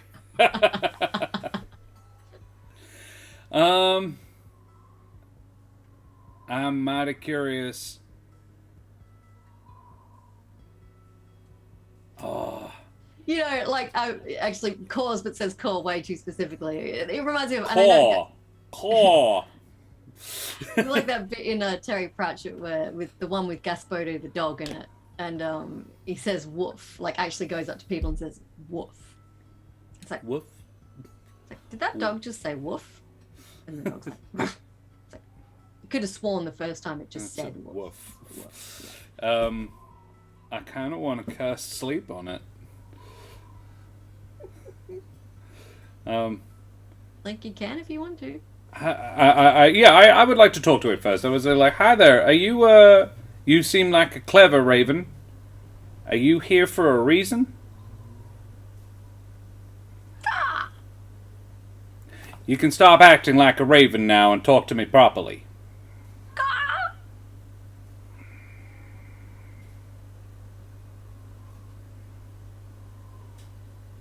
I might cast a spell on you if you don't talk to me properly. It kind of shuffles, almost like it's getting ready to fly away. I was like, you try and fly, I will sleep you into oblivion. And then I will catch you. It immediately takes off the perch. I cast sleep on it. Okay, cast sleep. It's 5d8, I think. Mm-hmm. Is there a point to rolling this? Yeah, you can totally send this raven to sleep. Yeah, no, I mean, it's a raven, so 23. I put 23 hit points worth of raven to sleep. Unfortunately, that is not enough to knock the raven out cold. What? Well, like, that's almost as interesting as not succeeding on that. Like it kind of, like, not staggers. I don't know if a bird in flight can stagger. Like, it clearly felt the impact of the spell you cast. That is a beefy raven boy. Yeah. All right. It didn't fall asleep. It flies to a further perch away. Right. It flies out of range, and then sits again. Okay. The range is 90 feet. I'm going to cast it at second level. You're not close enough anymore. Okay. How, like, can I get closer again? Oh, you can walk towards it, but yeah. The second you do, it backs off. Okay. It's keeping you at a solid distance now. Does it, like, okay, so, like, all right, I'm 90 feet away from it. I'm further than I can't cast a spell on it. I go, you can talk to me. Because a raven would not have flown away. Like, I wasn't being visibly threatening or shouting or anything. Like, do I think that a normal raven would have reacted this way? Roll insight.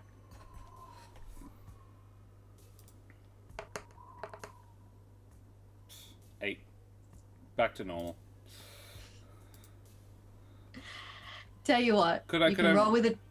Animal handling. Sure. Roll to see your knowledge of birds and the way they react to stuff.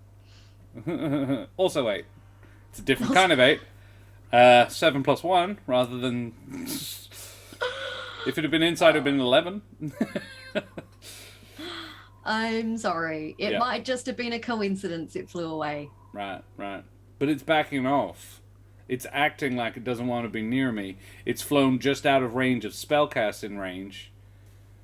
Alright, I'm going to leave it for a minute. I'm going to leave it there for a while. I was like, okay. I mean, that could be some sort of person shapeshifted into a raven. Something like that. I don't know. Garret, I just cast a spell that would have put any normal person to sleep. And it didn't work on that raven. Oh. Should we be worried? Like, it doesn't seem to be... It doesn't seem aggressive, but it works on creatures. So it should have worked. Unless it's resistant to being charmed. Ooh. I'll try something else later. But let's go and have a look at your spot where you Okay. you and your friend, your dream friend were. Okay, I'll see if I can work out where it was. And do you walk around to the graveyard? Yeah. Is where he. Well, the graveyard is what's behind the shadow. Okay. Did they like looking at that spot, and that's why she buried everybody out there? Cool. You walk around behind the chalet, and Garret kind of paces back and forth, kind of squinting, like he's trying to work out what angle he's looking at. And then but all of them would be looking at the graveyard, right? Yeah, he kind of sags and then looks at you and says, "It's in the graveyard." Oh. That does track. You were probably reliving a memory of the Baron and the Baroness. That's why all the people they love are out there. Maybe. Like, I like to think I'm not super superstitious, but, you know, we've seen some weird stuff in the last... It's deeply creepy. Look, Garret, we saw a ghost. And we heard another. That's not superstition. We saw that. That was fact. We experienced it. It threw me against the wall. I have bruises because of a ghost. Yeah, that's fair. Okay. Do you want me to go in with Garret, you this I can time? cast magic. Supernatural is a thing that happens to us. You know what I mean. Sometimes Yeah, it's nice to pretend you don't believe in ghosts. Leave me alone. All right. Well, I'll go. You can stay here if you like. Oh, no, I'll come with you. All right. I'll do the right thing. Good lad. What is your passive perception? Perception's 12.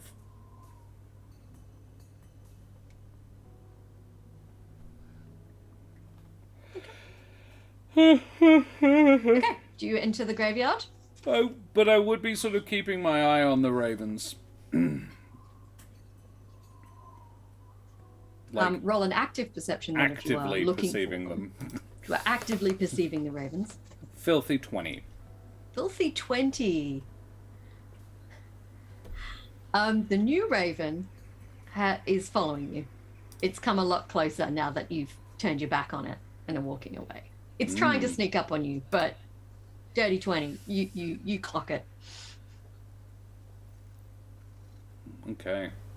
I just put the wrong musical state on. I just put the Corpsewood Man's on. So I'm just gonna kill a couple of them, but this is fine. Alrighty.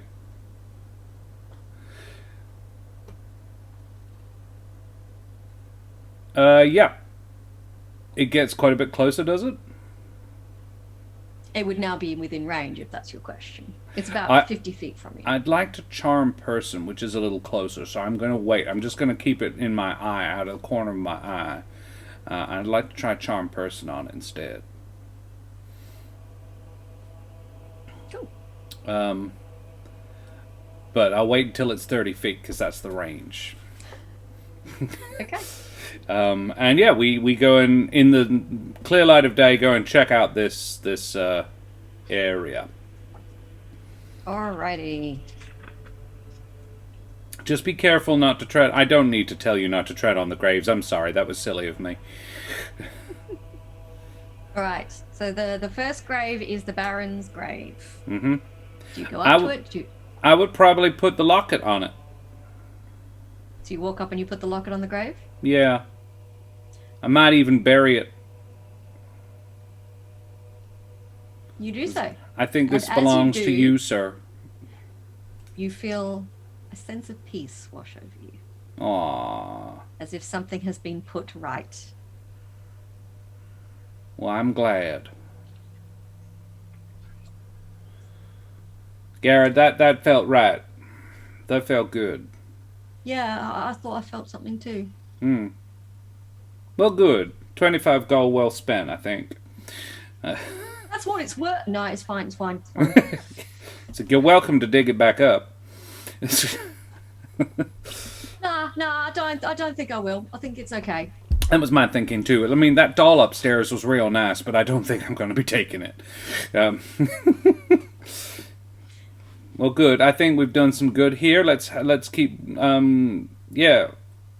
Is there anything else to sort of notice about this? The Baron's headstone? No. Alrighty. No. It hasn't visibly changed. You just have a feeling that. Sure. You have a peaceful feeling about what you've just done. Now, I got nasty feelings off the two girls as well, didn't I? Yes, you did. Nasty off both of them. Yes.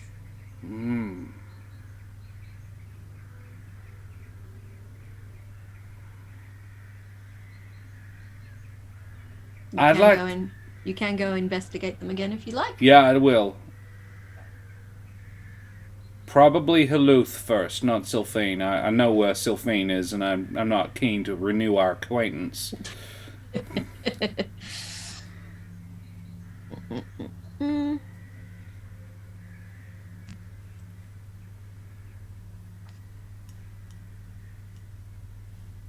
All right. So you go to Haluth's grave? I do. You get that kind of feeling again. But if you want to find out more, you can do a check of your choice. I would like insight.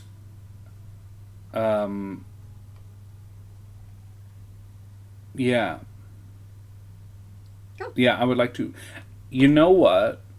I will first get out my musical instrument and play a hunting tune. Okay. The sort of music the girl might like. Go ahead. Roll a performance check to see how good this hunting tune is. 19. Oh, yeah. You bang it out. It's great. Garrett's like nodding his head. Yeah. I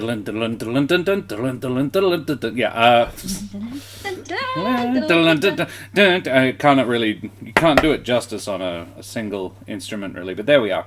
Yeah, I do that. You certainly got your point across. Yeah, and then I'd like to sort of stretch out my feelings, my sense. But I'd like to do two things. I'd like to sense for magic, and I'd also like to sense for vibe, social insight, and arcana. Roll an insight check. 18 on the 18. insight.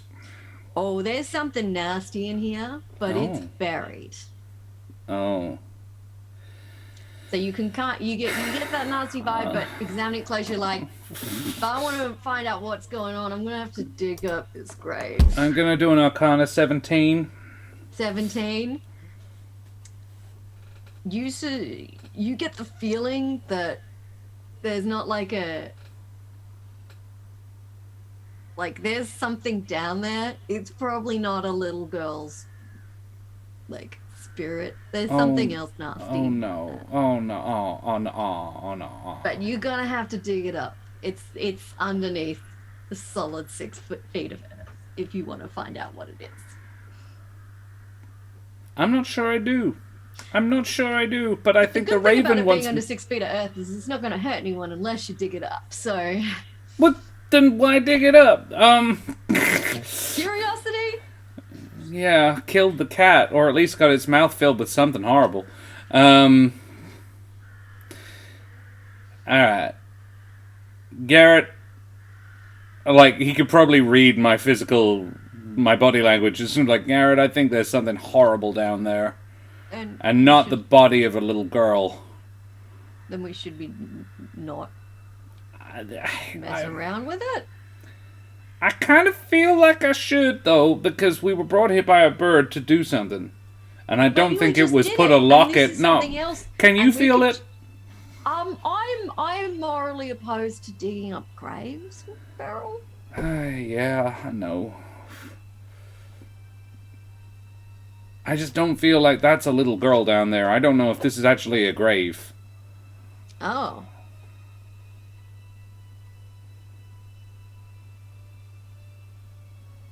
How about the other grave? You go to the other grave, you get the feeling off that one as well. Both gross, both nasty. Yeah. Same vibe? You would have to roll another insight check to see if it is. 16? 16. It is a slightly different vibe, but also bad. There's something bad down there, but tell you what, roll a straight wisdom. Ugh. Oh, an 11. No twos today. I said it as a low DC, but you know that the child buried in this grave is haunting a room in the house. Yeah. So it's safe to say she is not peacefully resting. Yeah. I wonder why not. I mean, she might have been murdered by her mother. So. I got the vibe she was murdered by her mother, but I don't know if I can do anything about that to set it to rest for her, you know? If you say that out loud, Garret will say, oh, maybe they just want to be left alone. Oh, no. Oh, no. We're going to have to ask the cult to leave. Huh? Well, you want to leave them, they want them to be left, they want to be left alone? Oh. The little ghost did scream leave. Leave. Yeah. And they've been blowing up parts of the house. A long time ago. I feel like the ghost might have done something a little bit more aggressive than... And they never spoke to the cult at all. Well, maybe you can't.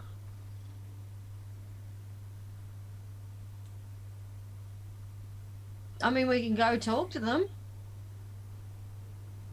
I don't think they're gonna go. I don't think they're gonna... you don't have to help me with this, but I'm gonna dig the grave up.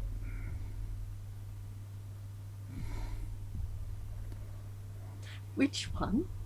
Not... I'm pretty sure I know what happened to Sylphine, so I'll dig up Haluth. Oh, God. Well, something nasty's down there, right? Like, yeah. Do I feel like I'm gonna find something physical down there that... I'll have to do some Googling if you're going to dig up the grave. Oh, good. For stats. Mm-hmm.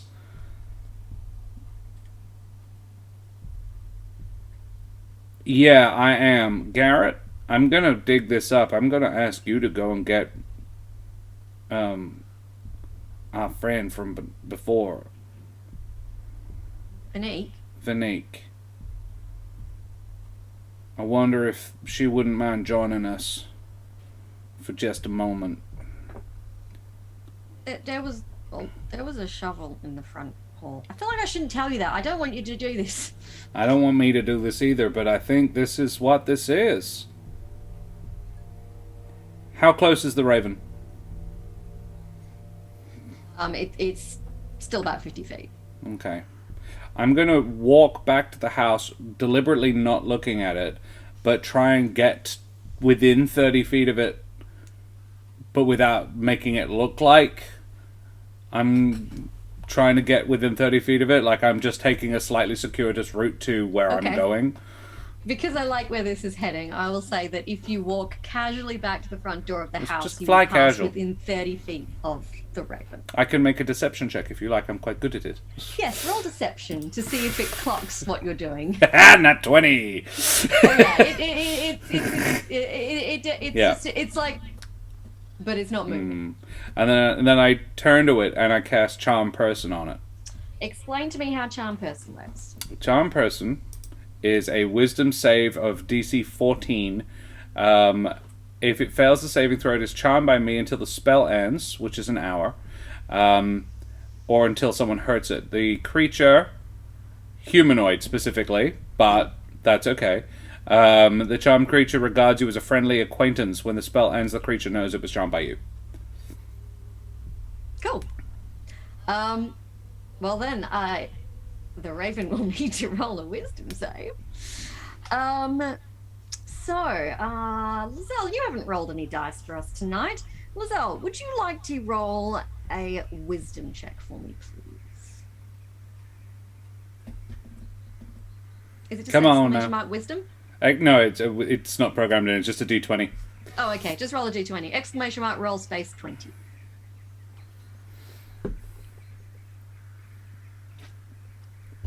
And in answer to Lazelle's question, there, Raven. Ravens are people, huh? I think this Raven is a person. That's the trick.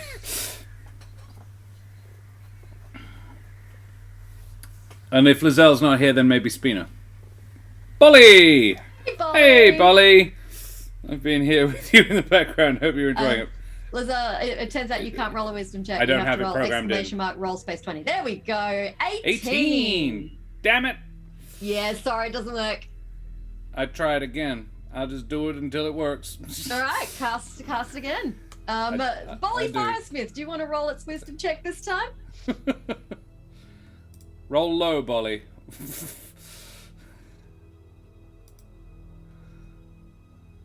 I actually want a shit roll this time. 11! 11. What was the DC? 14. You succeed. You have charmed the raven. Hey! I'm like, no, I'm having you, you little... Come here, would you? Come on down. It flies over and perches on your arm. Why don't you... I'm going to put you down here on the floor. Why don't you turn back into a person? It turns into a person. Who is it? It is the young man you saw. He is butt naked. You remember his name was Reddick. He's very thin, and he's younger than Vanique. My. Yeah. There's a butt naked 20-something-year-old standing in front of you. And your impression of him that he was quite grumpy and like a bit sour-faced. He still looks a bit sour-faced, but he doesn't look unfriendly. I apologize. I didn't... I wasn't certain. Was there any particular reason you were spying on us? Oh, I had to stay behind to make sure you left. Stay behind? Have the others gone? Oh, yes, they left. Oh, I see. Why? Oh, well, you know, we weren't 100% sure what your deal was, so we thought we'd just speed up our departure. Oh, I see. All right. But, you know, we wanted to make sure you were actually going to leave, so I drew the short straw, so I get to stay behind and make sure you actually leave. So if you could actually leave, that would be great. We will. Okay. You may have noticed we've found a few things, and we're just trying to resolve that. Oh, okay. And seeing as you're here, you might be able to help. Do you want to go and put some clothes on? I can, if you'd like me to. It doesn't bother me. I just wondered, because it's a little cold out. And I said, but seeing as you're here, you could help me dig a hole. Why do you want to dig a hole? Well, there's something mighty nasty down the bottom of that grave. Oh. Should you leave it where it is, then? Well, hey, you've got some magical ability, right? Sort of, I guess. You can turn into animals. Are you a druid? No. Oh, okay. Neat ability, then. That's cool. How come you can do that? Oh, I was bitten by a raven. You're literally a were-raven? Yeah. Cool. Amazing. How's that? Oh, that's how you get into the cult. Oh, you're all were-ravens, are you? Oh, right. That's interesting. Cult. Yeah, if they decide you can join the... Oh, they bite you. The Scarlet Sash, then you get turned into a were-raven. The kindness, of course, yes. As opposed to an unkindness when it's a group of ravens. I like that. That's nice. All right. And for real, your deal is just you destroyed evil magical artifacts? Is that the whole thing? Yeah. That's pretty much the thing. Cool. Yeah, you did call it Lizelle. Could it be a sex cult? No, I don't say that. I didn't say that in my accent. Don't you hold me to that. Yeah, we're trying to figure out... So I told your friend... not Vivian. Vanique. It's like Monique crossed with Vivian. I told just your friend Vanique yesterday that I saw a poltergeist upstairs. One of the little girls, I think Sylphane. She was left up there. Oh. She's haunting the place. Kind of got the impression that they want everyone to leave. But I wonder... I got the impression her mother killed her. Oh, I don't know about that, but there's a lot of wicked things in the world, so, it's not beyond the realms of possibility. Yeah, but... So that kind of explains why that poltergeist is up there, and that's sad, and I don't know if there's anything I can do about it. But what's also interesting is I get a real nasty feeling off the other grave as well. And that little girl was killed while hunting? Okay. And I'm just sort of wanting to resolve this, because I found a locket down the well that I think was the Baron's, and I buried that in his grave alongside the rest of him, and I got a feeling of peace off that, like it was what needed to happen. So now that I've found that, I kind of want to resolve the other two, if you know what I mean. I do, but Now, if you try to resolve every kind of evil, wicked thing you find, you're going to be very, very busy. And I'm in a thing that's what we do. I was like, that's literally what you do. We never seem to run out of stuff to do. So, no, but there's one right here. How long do you want to be here? Well, I wasn't trying to be here for very long, but you're a were-raven. You can go wherever you want, whenever you like. What more did you... I feel like the people who were the seniors in your group, they knew a little bit more than they were telling. Well, mainly they were trying to avoid telling you that we're ravens. Right, okay. So the raven following me, that isn't any of you guys. No, it's not one of us. I point out, and he points at her and it's like, yeah, it's not a were-raven. So what do... Okay, maybe you don't have any sort of inkling about that at all, so why is it following me? Because it wanted you to come here? It did. But it's not a were-raven. You say the founder of your cult, he had a weird sense of humor, and he, thinks it's funny to send people here so that you can scare them off, but that raven wanted me to come here. Nothing to do with your boss. I'm sorry, But a raven wanted me to come. No, not a were-raven, but it's weird, don't you think? It's a little bit convenient that a raven wants me to come here, and then a were-raven cult just happens to be here. And it's not what I was looking for. Who happen to have a thing that raises the dead, and there's a lot of undead stuff going on in the place. Look, this place was creepy before we turned up. I'm not blaming you for it. It's just an awful lot I don't believe in coincidences.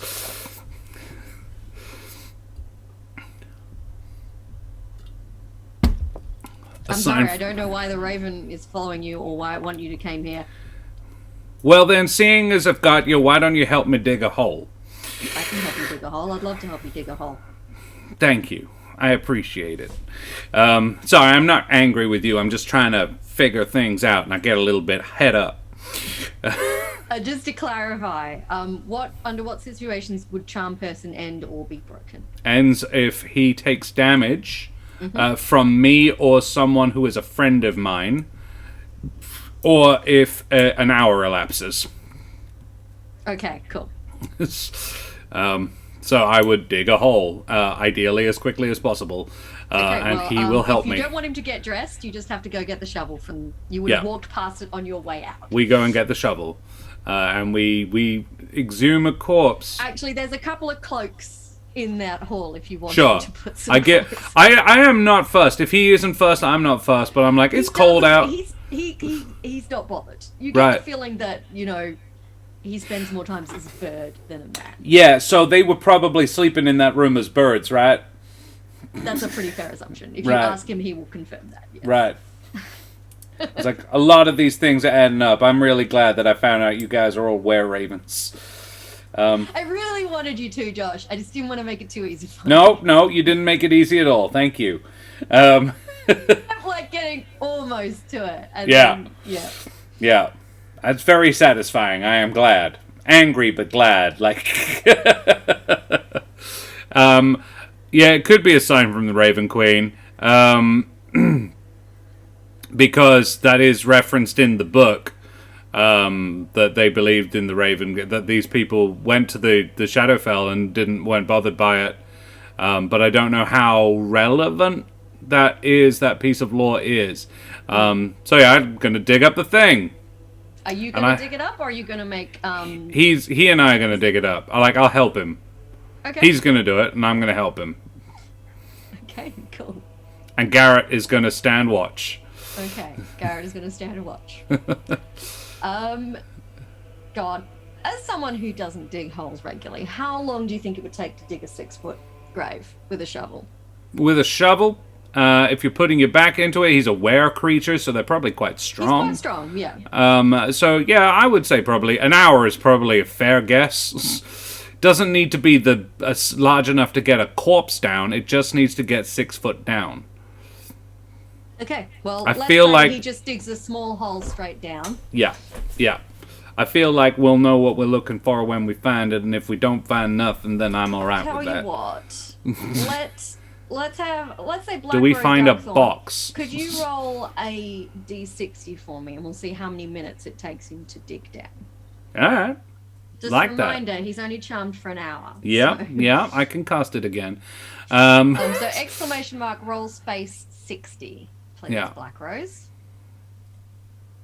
To see if charm person wears off before he reaches the coffin.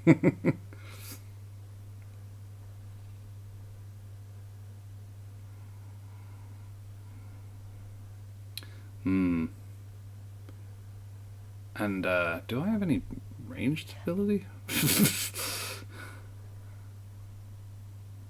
Sleep? No. It's good to know he has more than 23 hit points as well. He does. That's why it didn't work. You hit him. Yeah, It wasn't yeah, no, that was my assumption, yeah. I was like, cool, good, he has a lot of hit points, that's definitely a person. That was, like, Beryl's logic there was like, oh, wow, no, that's not a raven. Raven wouldn't be able to take that. Raven would just fall out of the tree. A raven would fall asleep. That's the idea. Does anyone else in chat want to roll me a d60? Whoever gets there first. Roll space 60. Exclamation mark roll space 60. Correct. Castellan, you could do it. Bolly, any of them. See if Rennick works out he's been charmed before you. 51! 51 minutes. 51 minutes of digging. Oof. So, very close. Yeah. We've probably got about 5 minutes left after that conversation. Yeah, we've got about 5 minutes before the charm is going to wear off him. Cool, good. That's almost perfect. The shovel hits something that sounds like wood. Great. And Rennick will bend down and kind of brush away, and you will see that there is a coffin in the grave. What a shock. I am surprised. Roll a perception check, please. 5. Does Garret also listen and Rennick say? Sure. You know, there's people you gave me because I might not roll well occasionally. He doesn't have any pluses to perception, so we just need a straight 60 in chat. 20. Straight 20 in chat. Oh my god. Bolly, if you feel like it. Anyone, first one to it. Roll space 20 in chat.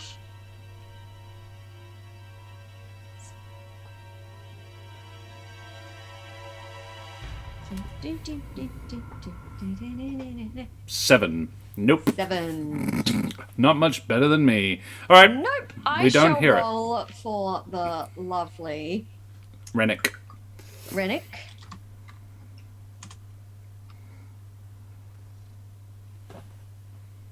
10. 12. Rennick looks up at you and says, "Sounds like there's something moving in here."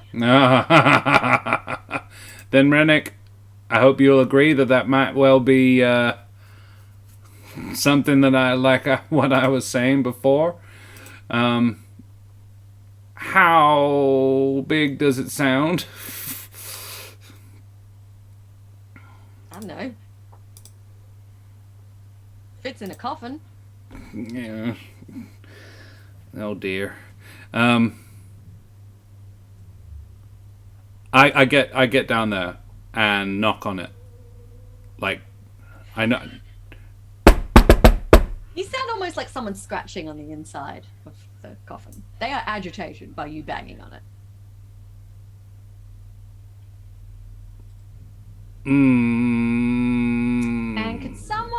chat. Roll me a Hello? d20, please. Haluth?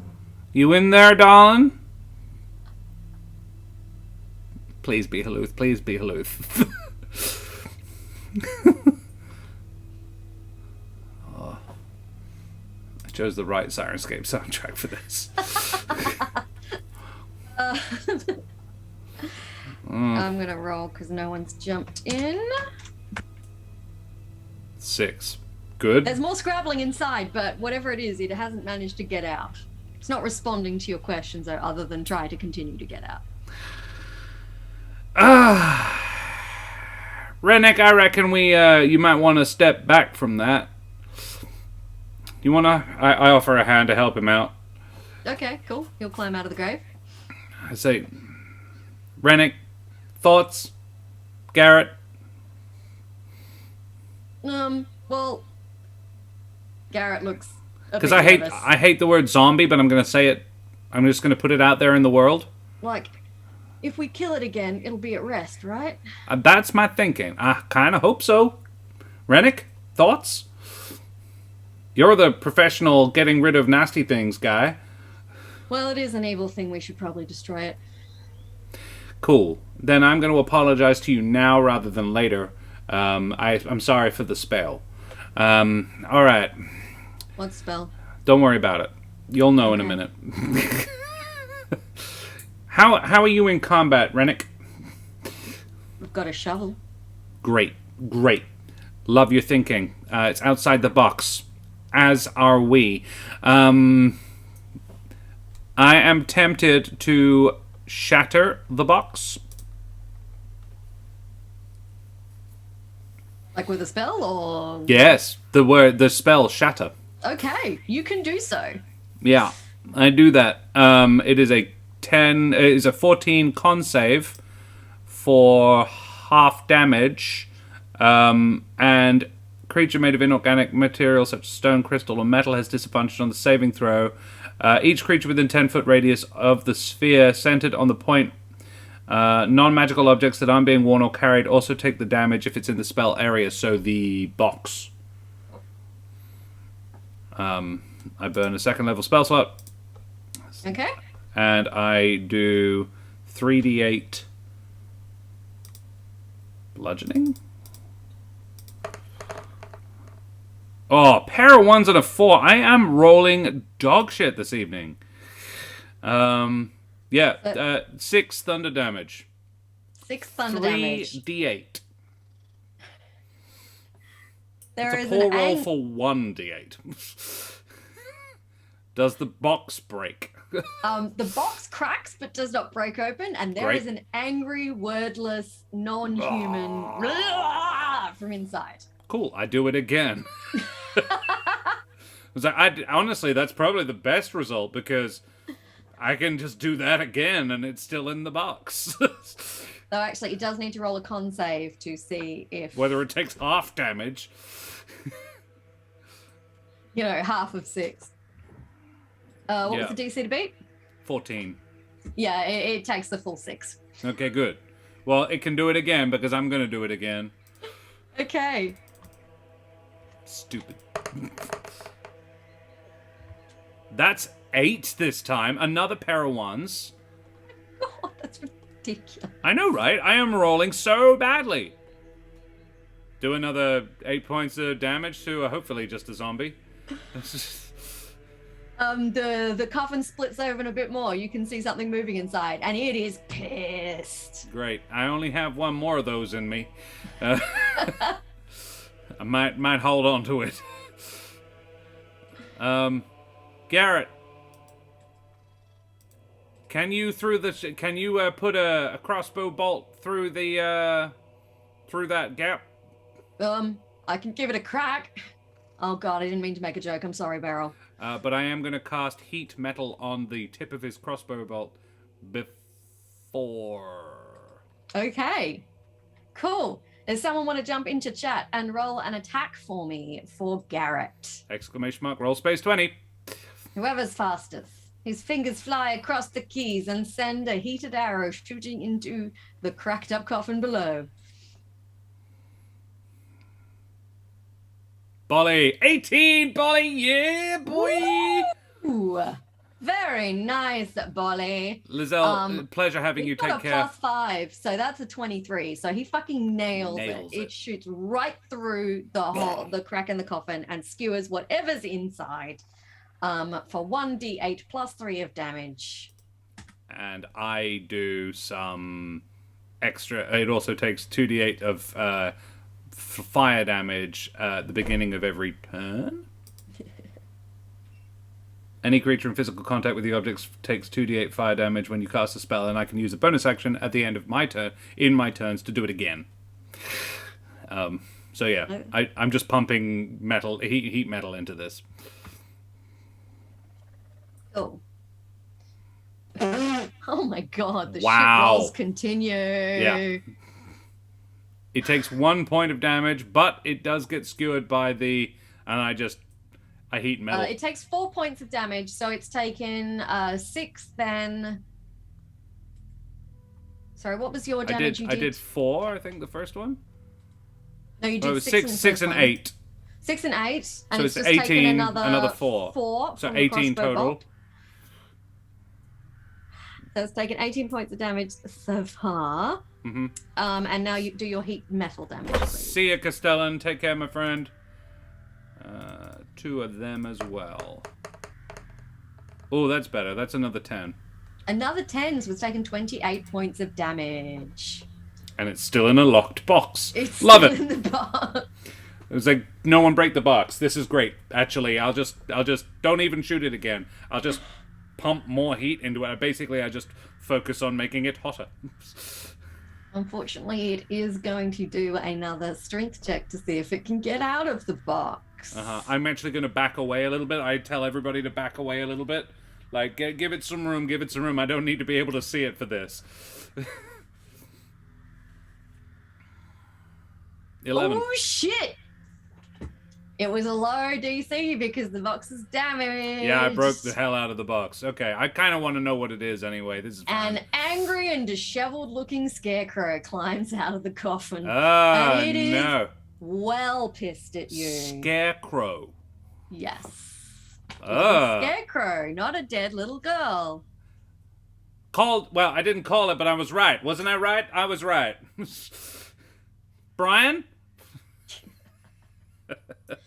I burn it with fire. Yeah, so now it is out. You will be rolling initiative. Okay. Let's do that. And the shit rolls will continue. Oh no. 18. 18. Fantastic. Would someone in chat like to roll? I need 2 rolls of d20 for Garret and for Rennick. Well, that was the joke, Bolly, because so Karen played a character. Karen played a version of her character V, but we reskinned her as a monster tamer from the Heliana's Guide of Monster Hunting Rules, and she had it's like a Pokemon trainer essentially, and we went through the monster manual finding a creature that she could have, and the creature we settled on as her starter Pokemon was a scarecrow that she named Brian, because he needed a brain, and that was the joke. Yeah, Karen we have a puppet snake called Brian. Yeah, sorry, Black Race. Give it another second and type again. I There keep is a forgetting short you're allowed cooldown. to do 2. I need to turn the cooldown off. You It's do need to stupid turn the listening cooldown off. It's annoying. Stream elements. Chat bot. Chat commands. Custom commands. Oh. How'd we go? That was for Garret. So Garret's he's Not up great. going first. Roll. Let me double check. Advanced settings. User cooldown. All right. 0. Global cooldown. 0. 5. There you go. Turn the And cooldowns this one off. is for this scarecrow. 17. Not bad, but I beat it. That's 17 on the dice. It gets its... Curses. So 18, but your dex is more than 1, I believe. Yes. All right. All right, so it is going to be you, Beryl, then the Scarecrow, then Rennick, and then my Garret. friends. Great. And I'm all out of second level spell slots, but it's got a crossbow bolt in it that I'm just going to keep pumping some damage in. Okay. Roll some damage. Yeah, I will roll that. 2d8s. First up. Another 10. Another 10 points of damage? Yep. Sorry, how many is that in total now? 38. 38. How do you do this? Hey! I've been basically, Beryl has been backing away from it with her hands out, just focusing on pounding as much heat into this head as possible. So it's getting hotter and hotter and hotter and hotter until I imagine the storm just immolates off the head of this crossbow bolt. And just, it goes up in this whoosh of fire as it staggers out of the box. So it clambers out of the box and then goes woof. Yeah, it turns into a cloud of ash, which flutters down onto the exposed grave. Great. Which really, really leaves me concerned about what's in the other box. How do I feel about the box now? How do I feel about the grave now? This grave feels normal now. Great. Why was there a possessed scarecrow in the grave? You guys have not been doing a very thorough job on housekeeping. Is this to Rennick? Yes. He's like, we're not here to keep the house. We use it as base. Well, yeah, but your base had a thing in the basement. Well, thanks for the help there, Rennick. That was good of you to dig that hole for me. Do you want me to bury it again now? I mean, it might not be a bad idea. Maybe not the scarecrow. Well, it's ash now. There's not much. Maybe chuck the ash in the bottle, in the hole, and then we... Rennick will kind of use his foot to, like, brush the ash into the hole. Yeah. Because it's still got a headstone. It's still like an honor of the child who died, even though she's not in the hole. Sad. How do I feel about the other box? The other grave now? Do I get a similar vibe? It is a different bad vibe, but it's But not it's a bad still there. vibe. But we think that might be linked upstairs. Well, Rennick, I mighty appreciate your help there with the digging and, you know, potentially using the shovel in other ways. But yeah, Garret and I might hang around until we figure out what the hell's wrong with the poltergeist. But after that, I promise you we will leave. You're welcome to stay and keep an eye on us until we do, but we won't be going anywhere, nor will we be telling anyone about your were-raven cult. Fascinating though it is. It's a real shame you didn't want to talk to us about it. I would have loved to hear it, but that's fine. I understand. You know, you've got your mission. I appreciate that. I know you don't mean no harm, and yeah, I appreciate you talking to us. Cool. Could you roll a wisdom check for me, real quick? Wisdom check. 17 on the dice. And nothing It else. occurs to you, you haven't asked Rennick what he thinks of this other grave. Rennick, what do you think of this other grave before I go? Rennick wanders over and has a look at the grave. And he's like, oh, it's a shadow crossing. You probably shouldn't mess about with that. A shadow crossing? To the Shadowfell. Oh! As in, the one that we didn't dig up? Yeah, I wouldn't dig it up. Right. How do you know that? Is it a raven thing? Oh, I've felt one before. Right. That's good. Okay, we won't mess with that. How do you use it, out of curiosity? Do you just sort of dig down and find it, or is it buried down there? Oh yeah, the coffin's down there, I assume. Like, I assume someone dug it up and put this one up and put a scarecrow in it, for reasons. But that one, I imagine you'd have to dig it up and, yeah, there'd probably be some way to open it. Right. I wouldn't, though. No. Unless you want to go to the Shadowfell. I don't.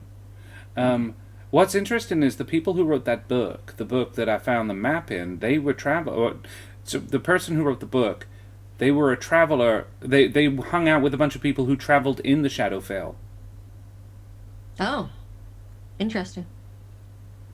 Coincidence upon coincidence, my friend. Yeah, well, like I say, thank you very much for looking. That's great. That's really handy to know. Do you suppose that might be why the little girl upstairs is so upset? That someone's using her grave as a... Well, it might be a crossing because she's really upset about dying and stuff. Well, she would be. Sounds like she had a pretty rubbish life. Mm. And then her mum killed her. What? Yeah, it looks rather like her mum poisoned her or something. Cool. I mean, not cool. No, not at all. Her mum didn't like living out here in the back end of Beyond, and she felt, if the daughter was dead, then she'd be able to leave. The other daughter As you were also... talking, it wears Rennick's off. face start to change, and then he looks absolutely outraged. It's like, you charged me! How dare you! I did, and I apologize, you recall? Yeah, it doesn't make it all right. All you have to do is leave. Rude. He throws the shovel on the floor. We will leave as soon as we've figured out this poltergeist situation. Thanks for the help, Rennick, and I go inside. I have very little time for these people. So they have... Their base is next to a shadow crossing, a buried scarecrow thing, and they have a poltergeist in the attic, and they didn't know any of these things. These are people who professionally destroy evil things. No, I have no respect. You hear a flutter, and it's safe to assume that Rennick has turned back into a raven, has fucked off well out of your range, and will be watching you. He's watching still. I'm like, I look up at the other raven. You can't see it. It's on the other side of the house. Okay, I go and look for it. Cool. If you walk around the front of the house, you can see it. It's waiting in the same spot. Yeah, right. Is it waiting in the spot where it was when we got here? Well, the spot you saw it when you were around the front. Oh, okay. I go over to it and stand and look where it's looking. It's looking at you. If you walk up to it, it's looking at you. It's still looking at me. I ask it, have we done what you want yet? Or is there something else?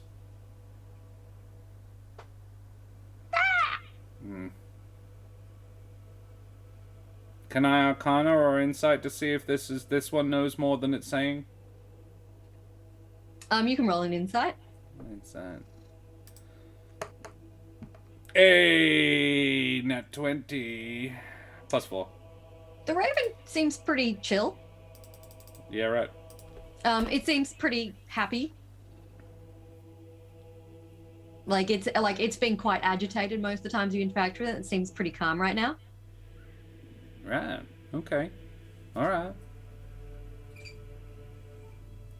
I feel like I feel like we still need to do we've resolved 2 of them, and I'm glad. I take that as a solid B+, but there's still a little girl up in the attic who's she's not resting. Despite me telling her to. Do you say this aloud? Yes. Is Garret still near me? Yeah, Garrett's gone with you. That's who I was talking to.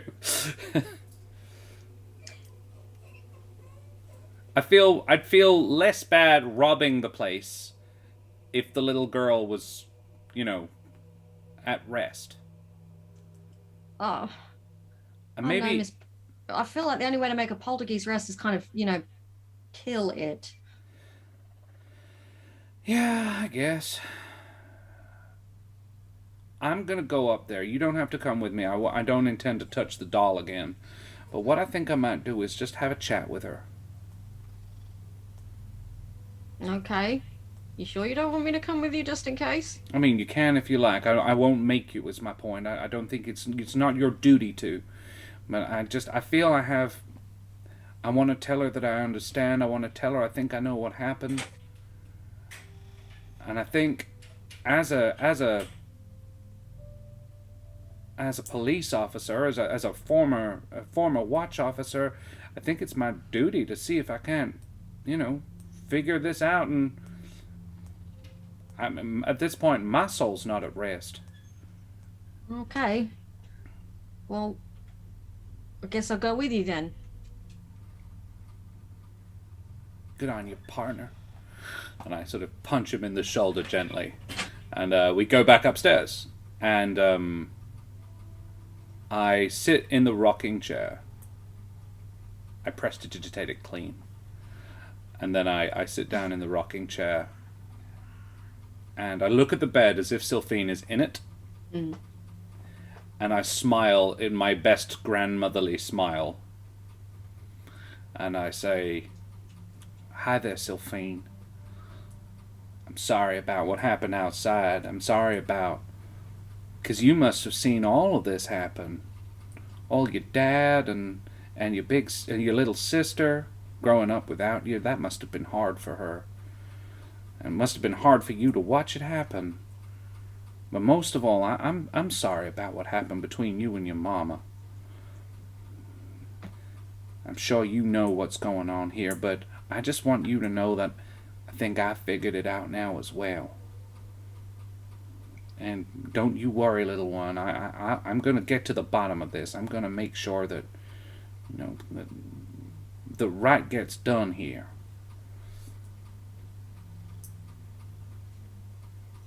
Roll a perception check.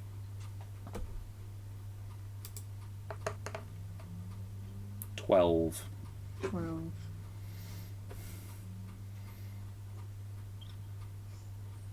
I mean, I would be listening for any signs of I don't have. It was like, Garrett, you see anything? You hear anything?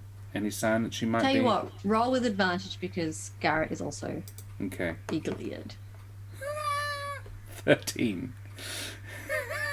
Improved by 1. The room feels pretty calm right now. All right.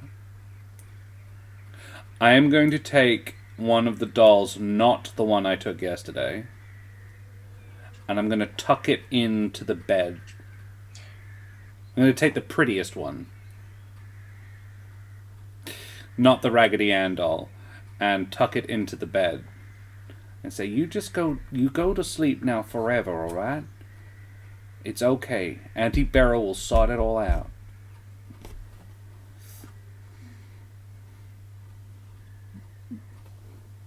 Unfortunately, the second you touch the doll, damn it, you awaken the poltergeist once more.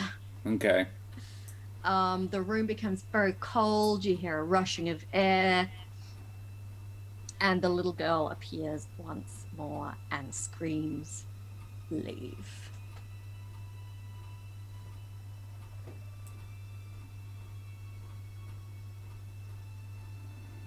And she is going to blast you again, unfortunately. Yeah, I figured.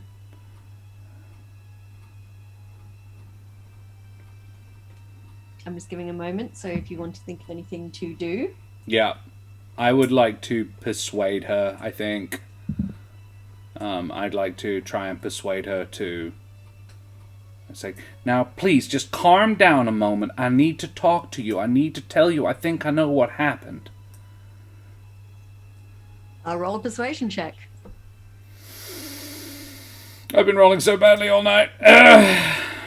21. What?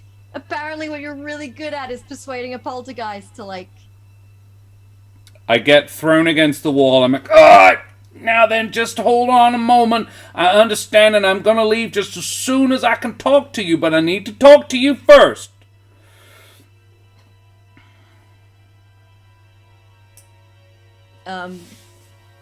Where's the potato? Don't you dare, Darkthorn. Don't you dare potato me. She hesitates. You have the chance to say something else. "Now, I know what happened between you and your mama, and I'm sorry about that. I am. And I'm going to get to the bottom of it. But I think you need to rest now, sweetheart. Can you tell me how I can help you do that? She looks confused. Roll another persuasion check. No potatoes. Hey! Potato. 24. As a 19 on the dice.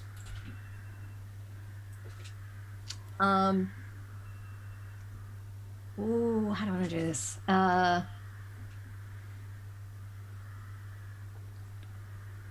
Perhaps if I play you a little lullaby? Help you go to sleep forever? Is there a story you like to be told? I look on any of the shelves. Is there any books with children's stories? She looks confused and then says, leave.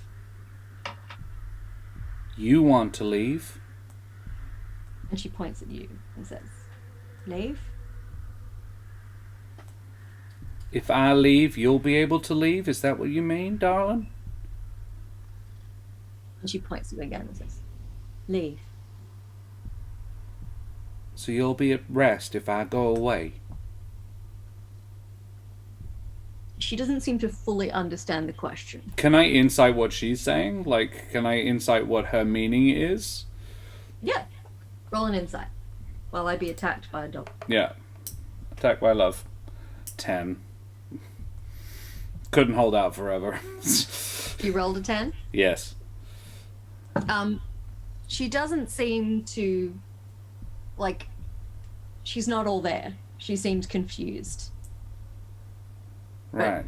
But her overwhelming kind of desire appears to be for you to go. Okay.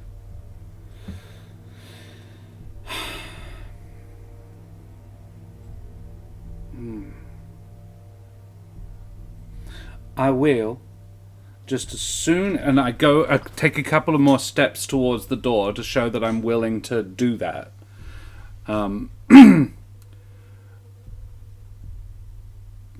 And I possibly start playing a lullaby on my dulcimer. And I say, but I want to make sure that you're okay and you'll go to sleep now. And she kind of points to the door behind you and is like, leave. And if you want to, you can incite again. Okay, I will. Oh, god damn it. 7. Roll with advantage, because Garret is technically there kind of trying to work it out as well. 10. Oh my god. Yeah. No, roll it again. This is bullshit. The dice randomizer is fucking with you. 17. There we go. Garret whispers, I think she means she can rest when we leave. Right. Do you suppose we should burn this place down? That way no one can come back. I don't know if that'll... It might not help her. No, alright, let's leave. Eldritch Scribe, thank you for the raid, you bloody legends! Hi! Ahoy, mateys. Throw those raid emotes up in chat. Welcome, raiders. We are not quite finished, so you actually are going to get to see a little bit of actual D&D this evening. As well as the stuff you've been doing. That's not what I was implying. Like, normally you raid us when we're doing our favorite moments. So yeah, no, thank you so much for the raid. How was your game? I hope it went well. You were in Quinthus, I believe. I hope that went well and you had fun. Yes. We are doing some one-on-one D&D with Karen in the DM seat. It's rather fun, and Beryl is frantically trying to figure out how to put a poltergeist to rest. I've managed to convince it to not kill me, which is nice, and now I'm leaving it alone, and I genuinely think that's probably the best solution here. For your 17, I will tell you that it is confused. It doesn't seem to realize that it's dead. Yeah, it's confused about where it is and what's happening, but it knows it wants you to go. Okay, all right. All right, then, we'll go. And you go back to sleep, all right? And I would definitely have Garret behind me out the door. Cool. Oh, yeah, didn't you rob a zoo? Eldritch Scribe, wasn't it a magic zoo, right? Or was that another time? I think that's what Daria said she was looking forward to. Yeah, we had fun with it all, a race and a derby. Ooh. Cool beans. All right, yeah, I usher Garret out behind me. And, as you kind of leave the room, once you're kind of out. I'm looking through the door at her, but yeah. Yeah, as you kind of move and kind of lose sight of the room, you almost feel like something dissipate. Right. I am going to seal the door. I'm going to try and find a way to either board it up or lock it in some manner, ideally both. The door has a lock on it. Yeah. You don't have the key, but you could try and reverse lockpick it. I will reverse lockpick the door. Roll a sleight of hand, please.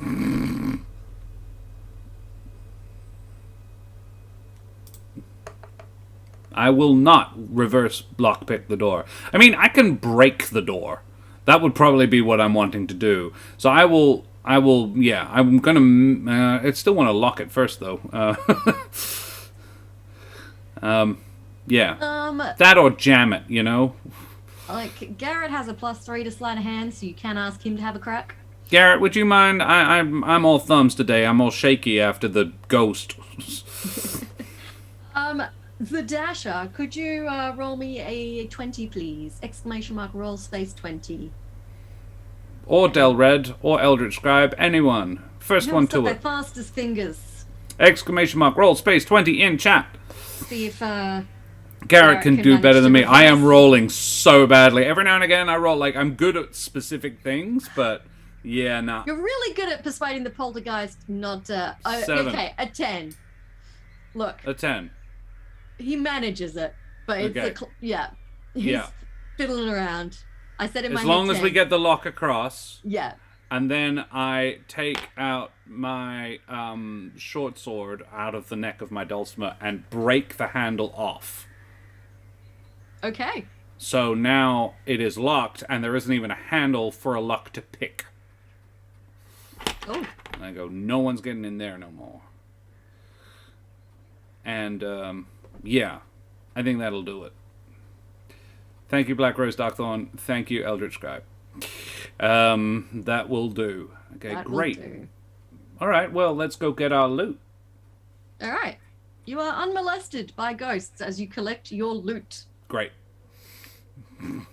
So we go and get the studded leather, the paintings, the mirror. I don't know, can we carry it all? Between the two of you. Yeah. It's well, not bad treasure. And a bit of an adventure. And we did a good thing, right? We did a good thing. I think so. Ms. The real Farrell, test will be whether or not the raven follows us. Cool. As you step back outside, you can see who you presume to be Rennick watching from a very safe distance now. We're off now, Rennick. Thanks very much for looking out for us, and thank you for help with the hole. If a raven could flip you the bird, you feel like it would flip you. The bird literally flips. Rennick is fucking pissed at you, but also knows they told him to wait until you left. He's waiting until you've left. Yeah, well, we'll leave. Nicking off with a good amount of the stuff that was valuable left in the place. The Scarlet Sash don't value treasure, otherwise they would have. Evidently, for it. Yeah. Yeah, cool. And just in their defense, they're more worried about evil things that are where people can mess with them. Yeah, no, that's fair. Look, I'm still judging the fuck out of them. They were on top of this thing for years and didn't know about it. And one of them is an idiot enough to send people towards them. That guy's dead, though. So, I disapprove. I disapprove of the leader of their order. Are you departing the chalet now? Yes, I think we are. In fact, I will take the rations and spices left to us by our friendly were-raven, and I will first do a quick experiment with the map. I leave with the map and see if the raven gets agitated or follows me. When you say leave, what are you doing? I would go 300 feet down the road, away from the chalet, Without him not carrying anything, but with the map. So just holding the map? Yeah. But you've left your, like, pack and stuff behind? Yeah. The reason being I'm wanting to tell whether or not the Raven is still agitated about me going to the place, or if they still it wants me to do something else. This is sort of a last check to make sure it's what it wants. Where have you left Garret? Is he walking with you, or is he... I was just like, Garret, I'm just going to do this, and I described to him what and why. As I said, don't waste your time. I'll just go and see. The Raven stays waiting in the tree. It kind of looks between you and Garret, like it's like... Garret, come over here. Do you want me to bring the stuff? No, just leave it. I just want to see what the Raven does. We don't want to get swooped no more, right? No. And he walks over and joins you. It's now watching just you two standing together. It's like it's waiting for something. Okay. Well, alright, let's go. It doesn't seem bothered. Let's go back and get the stuff and leave. Cool. You retrieve your gear and set off down the road back. I am going to leave the map on the table where Vivian left the stuff.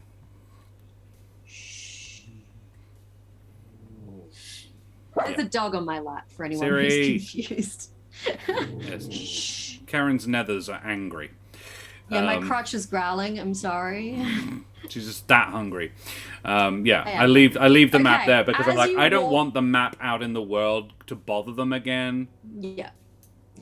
Shush, shush, shush, shush, shush, shush, shush, shush. As you shoulder your new possessions and head off down the road, you hear the flutter of wings behind you. The Raven has taken flight from the tree, and Siri, you're ruining my dramatic ending. Could you be quiet, please? Bye-bye.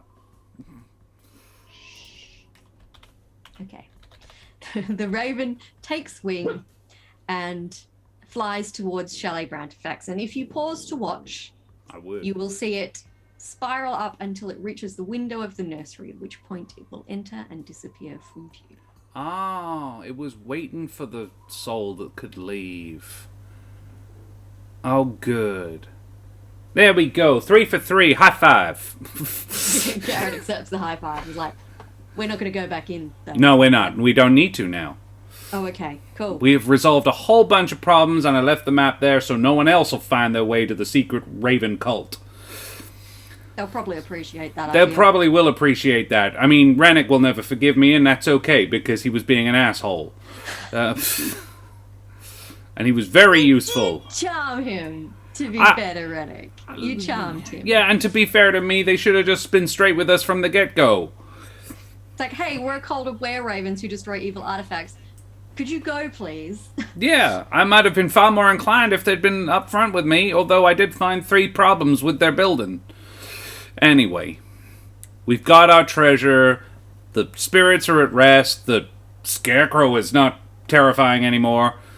We're in a box. Like, I feel sorry for the scarecrow, to be honest. It's dead now, it doesn't care. It is dead now, and it does not care. Alright. Well, Garret, pleasure working with you. Where should we go now, partner? Well, what's the name of the big city again? Alfheim. I was heading back to Alfheim if you want company. Well, let's go there then, because we need probably somewhere fairly fancy to sell these, so... Like, they're pretty, but I don't want to carry them too far. Yeah, we head to Alfheim. Go. And I think we'll leave it there. Go. Sound good? Well done. You got to the bottom of it. I did. Sort of. If you want me to spoil the Raven bit for you. Go on then. So now we've done Spirit is haunting the tower. Yeah. The only way to completely resolve that is to kill the poltergeist. Oh, well, I don't want to do that. Yeah, but it is only disturbed if you disturb the dolls. Yeah. And the Raven is the other daughter. Ah, okay. And she just wants everyone to get the hell out of her house, which you have now achieved. Right. House is empty. Rennick is aware that the ghosts are really upset about people being in their house. Whether or not he'll pass that information on, I feel maybe. Cool. Alrighty, groovy. Well, guys, that was super fun. Thank you so much for hanging out with us. Thank you to our raiders. So many raiders tonight. Thank you for stopping by, guys. Good raids. So yeah, we will. Shall we do favorite moments quickly? Little favorite moments. And those of us who've been watching since the beginning, McBluff, you old champion, you. Bolly, I think, has been here for a lot longer, but they've been lurking, a lurker. Yeah, feel free to throw up your favorite moments in chat as well. This is something we borrowed from the dreaded GM. It's affirming and lovely, and we like it. So we basically tell each other what a great job we did, because being an artist is difficult, and it's important to acknowledge when you did well. I enjoyed you shattering the coffin. Yeah, I was like, it's out of the box. Not gonna open it, not gonna mess with that. I'm just gonna blast I don't want to know what's in it. I'm assuming a zombie. Boom. Well, that was shit. Boom. That was also shit. What the fuck? Garret, shoot it. Yeah, that was. I enjoyed the combat. Heat metal is so good. It is really good. Heat metal is an awesome spell. I am glad we took that one. And then it's just nailing what will damage it as well. Yeah. Oh yeah, fire magic. Fire, yeah. Yeah, because shadow magic is it's thunder damage. Love that the pushed suspicion that I love the pushed suspicion that the Raven was actually a person and Josh decided to charm person. It's a fun choice. Thank you. Yeah. It was a logical train of thought, but yeah, no, thank you. I was quite proud of that one. I enjoyed... My favorite meme moment was cooking the dinner. I thought it was quite a good idea. I was like, I'm going to try and lure them down with tasty food and have a chat. And I really enjoyed that whole... that interaction. I also quite like falling down the well, to be honest. Like, Vivette or whatever her name was. Yeah, I really enjoyed her. And that would be Vinique. She would be my favorite you moment. But my favorite Karen moment was Vinique. You were so lucky, like, because I got them to roll for it. I'm like, one of the young people will come down to investigate. Yeah. And it's which one? The grumpy one or the nice one? So you either got Grumpy Rennick, who wouldn't have given you shit, or you would have gotten Vinique, who's, got more of a kind of sense of humor and, cool. Was prepared to, chat to you guys. Yeah. I think you nailed it. I think you nailed the characterization of the two of them. I really enjoyed the pair of them. You even managed to still be grumpy when charmed. Yeah, I was trying so hard. I'm like, he's charmed, but he's a miserable grumpy guy who's just like, right, I'm just going to spend the rest of my existence trying to destroy evil. Yeah, and that's cool. Yeah. Favorite self moment? I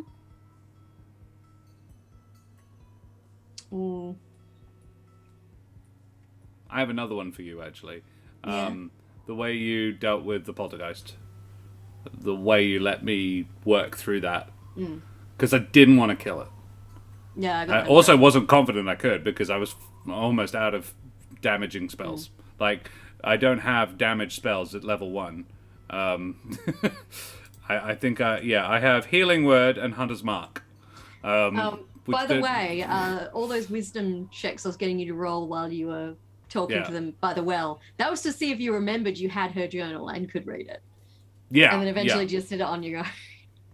No, it actually occurred to me before we even started. I did remember that. I was doing it then and there, in a dank cellar that's dark. I have 3 second level spell slots, and I'm not good for fighting poltergeists.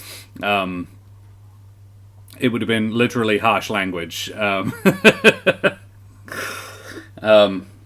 I also quite like that sort of the way that relationship went. And I was like, no, I have a sort of a relationship with this child. I've told her to go to sleep before. The poltergeist layout was great as well. Yes, thank you, Polly. Cool. Well, mateys, I think we should go away from here now. But we need to talk about a few things. Firstly, let's talk about Ukraine. It's shit over there. If you like, you can donate some money at that link to the Emergency Action Appeal, which is raising money to help make the lives of Ukrainian refugees a little bit less shit. Less shitty. Yes. Yeah. They have raised nearly $2 million last time we checked. The Australian government is also giving $2 million. So if you have some extra pennies, you can toss it in there. It is a coalition of charities and groups that help in these such situations. Yep. And they will be trying to support Ukrainian refugees as the conflict continues because Putin. Yeah. And speaking of charities, we are also working with Jasper's Game Week.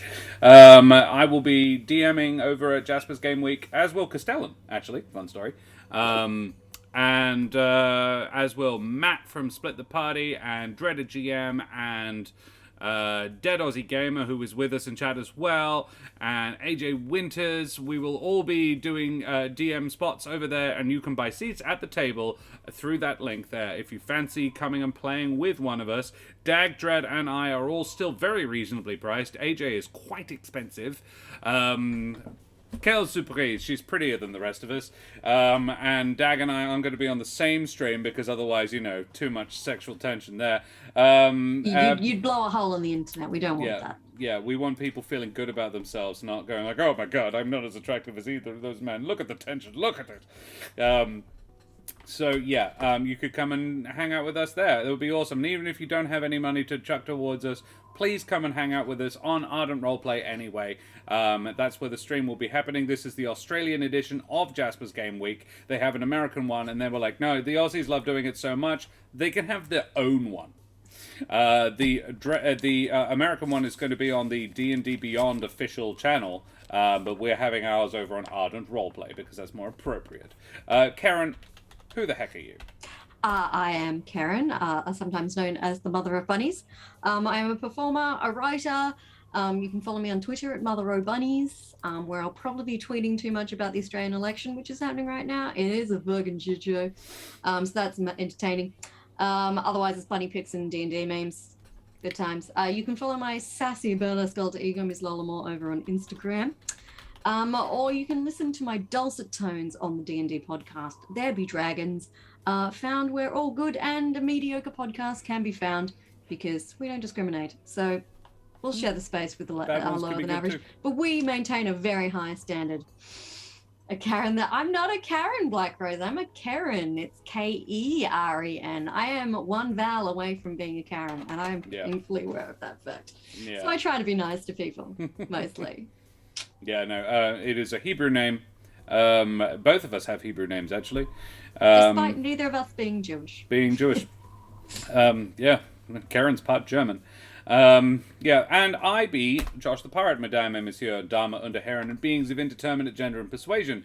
I have been your humble host this evening, but not your DM. I have been your player this evening, which is fun for me. I will probably be back in the DM seat next week. Yes, I will now be temporarily laying down the mighty burden of DMing. And I think I'm going to read something and play something from Ghosts of Saltmarsh instead. Beryl can do a Ghosts of Saltmarsh adventure instead. Because Karen's read several of the adventures, the early adventures, low-level adventures in that book, so it's now not available for me. So you can do Candlekeep and I can do Ghosts of Saltmarsh, I think. If we want to keep doing those. If you want more of my DMing, you can find me on Thursday nights here on Corsairs Cove, running Humble Word. We will be having a new special guest joining us this Thursday, but I'm not telling you who. It's exciting. We also have a new start time for that as well. We have moved it to 7 p.m. AWST rather than 8 p.m. So yes, come along an hour earlier to hang out with us there. I will also be here on Tuesday night, tomorrow night, playing some more Total War Ogres, having some fun with Greasus Goldtooth, the richest over-tyrant in the world, who just wants love and hugs. I made the last bit up. He just wants money and meat, actually. He's Hey, money and meat is like love and hugs. It's like love and hugs. It's love and hugs for pirates, really. That's money and mead. Sorry, money and mead. I want that. I thought it was wenches and mead. Wenches and mead? Yeah, look, that's the song. Anyway, we shall go away from here now, guys. So we will raid.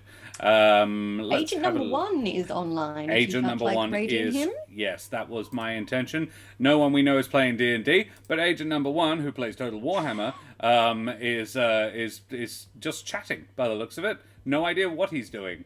So It'll we be a will... surprise. Yeah, we will drop a raid on Agent. Go and say hi to him. Money and me, love and hugs for pirates. Yes, that's canon now. Thank you so much to all of the people who came and hung out with us. Thank you for our new followers. Thank you for our new sub, Black Angel, Black Rose Darkthorn, Book Bluff, our new friends and our old friends, Bolly, Lizelle, Dag, Eldritch Scribe, Castellan, Eldritch Scribe, thank you so much. Lizelle, I think Lizelle was around GM's as well. Workshop, and all the people who came in with GM's Workshop, and all of those people who stuck around, you bloody champions. Thank you so much, guys. It's been an absolute pleasure hanging out with you this evening. So we will start that raid up now. Tell Agent where you came from, show him the love, tell him what you were doing, throw up those favorite raid emotes in chat, and we will see you soon. Karen, say goodbye. The dog just stuck a tongue in my ear. Say goodbye, Siri. Bye-bye. Bye-bye.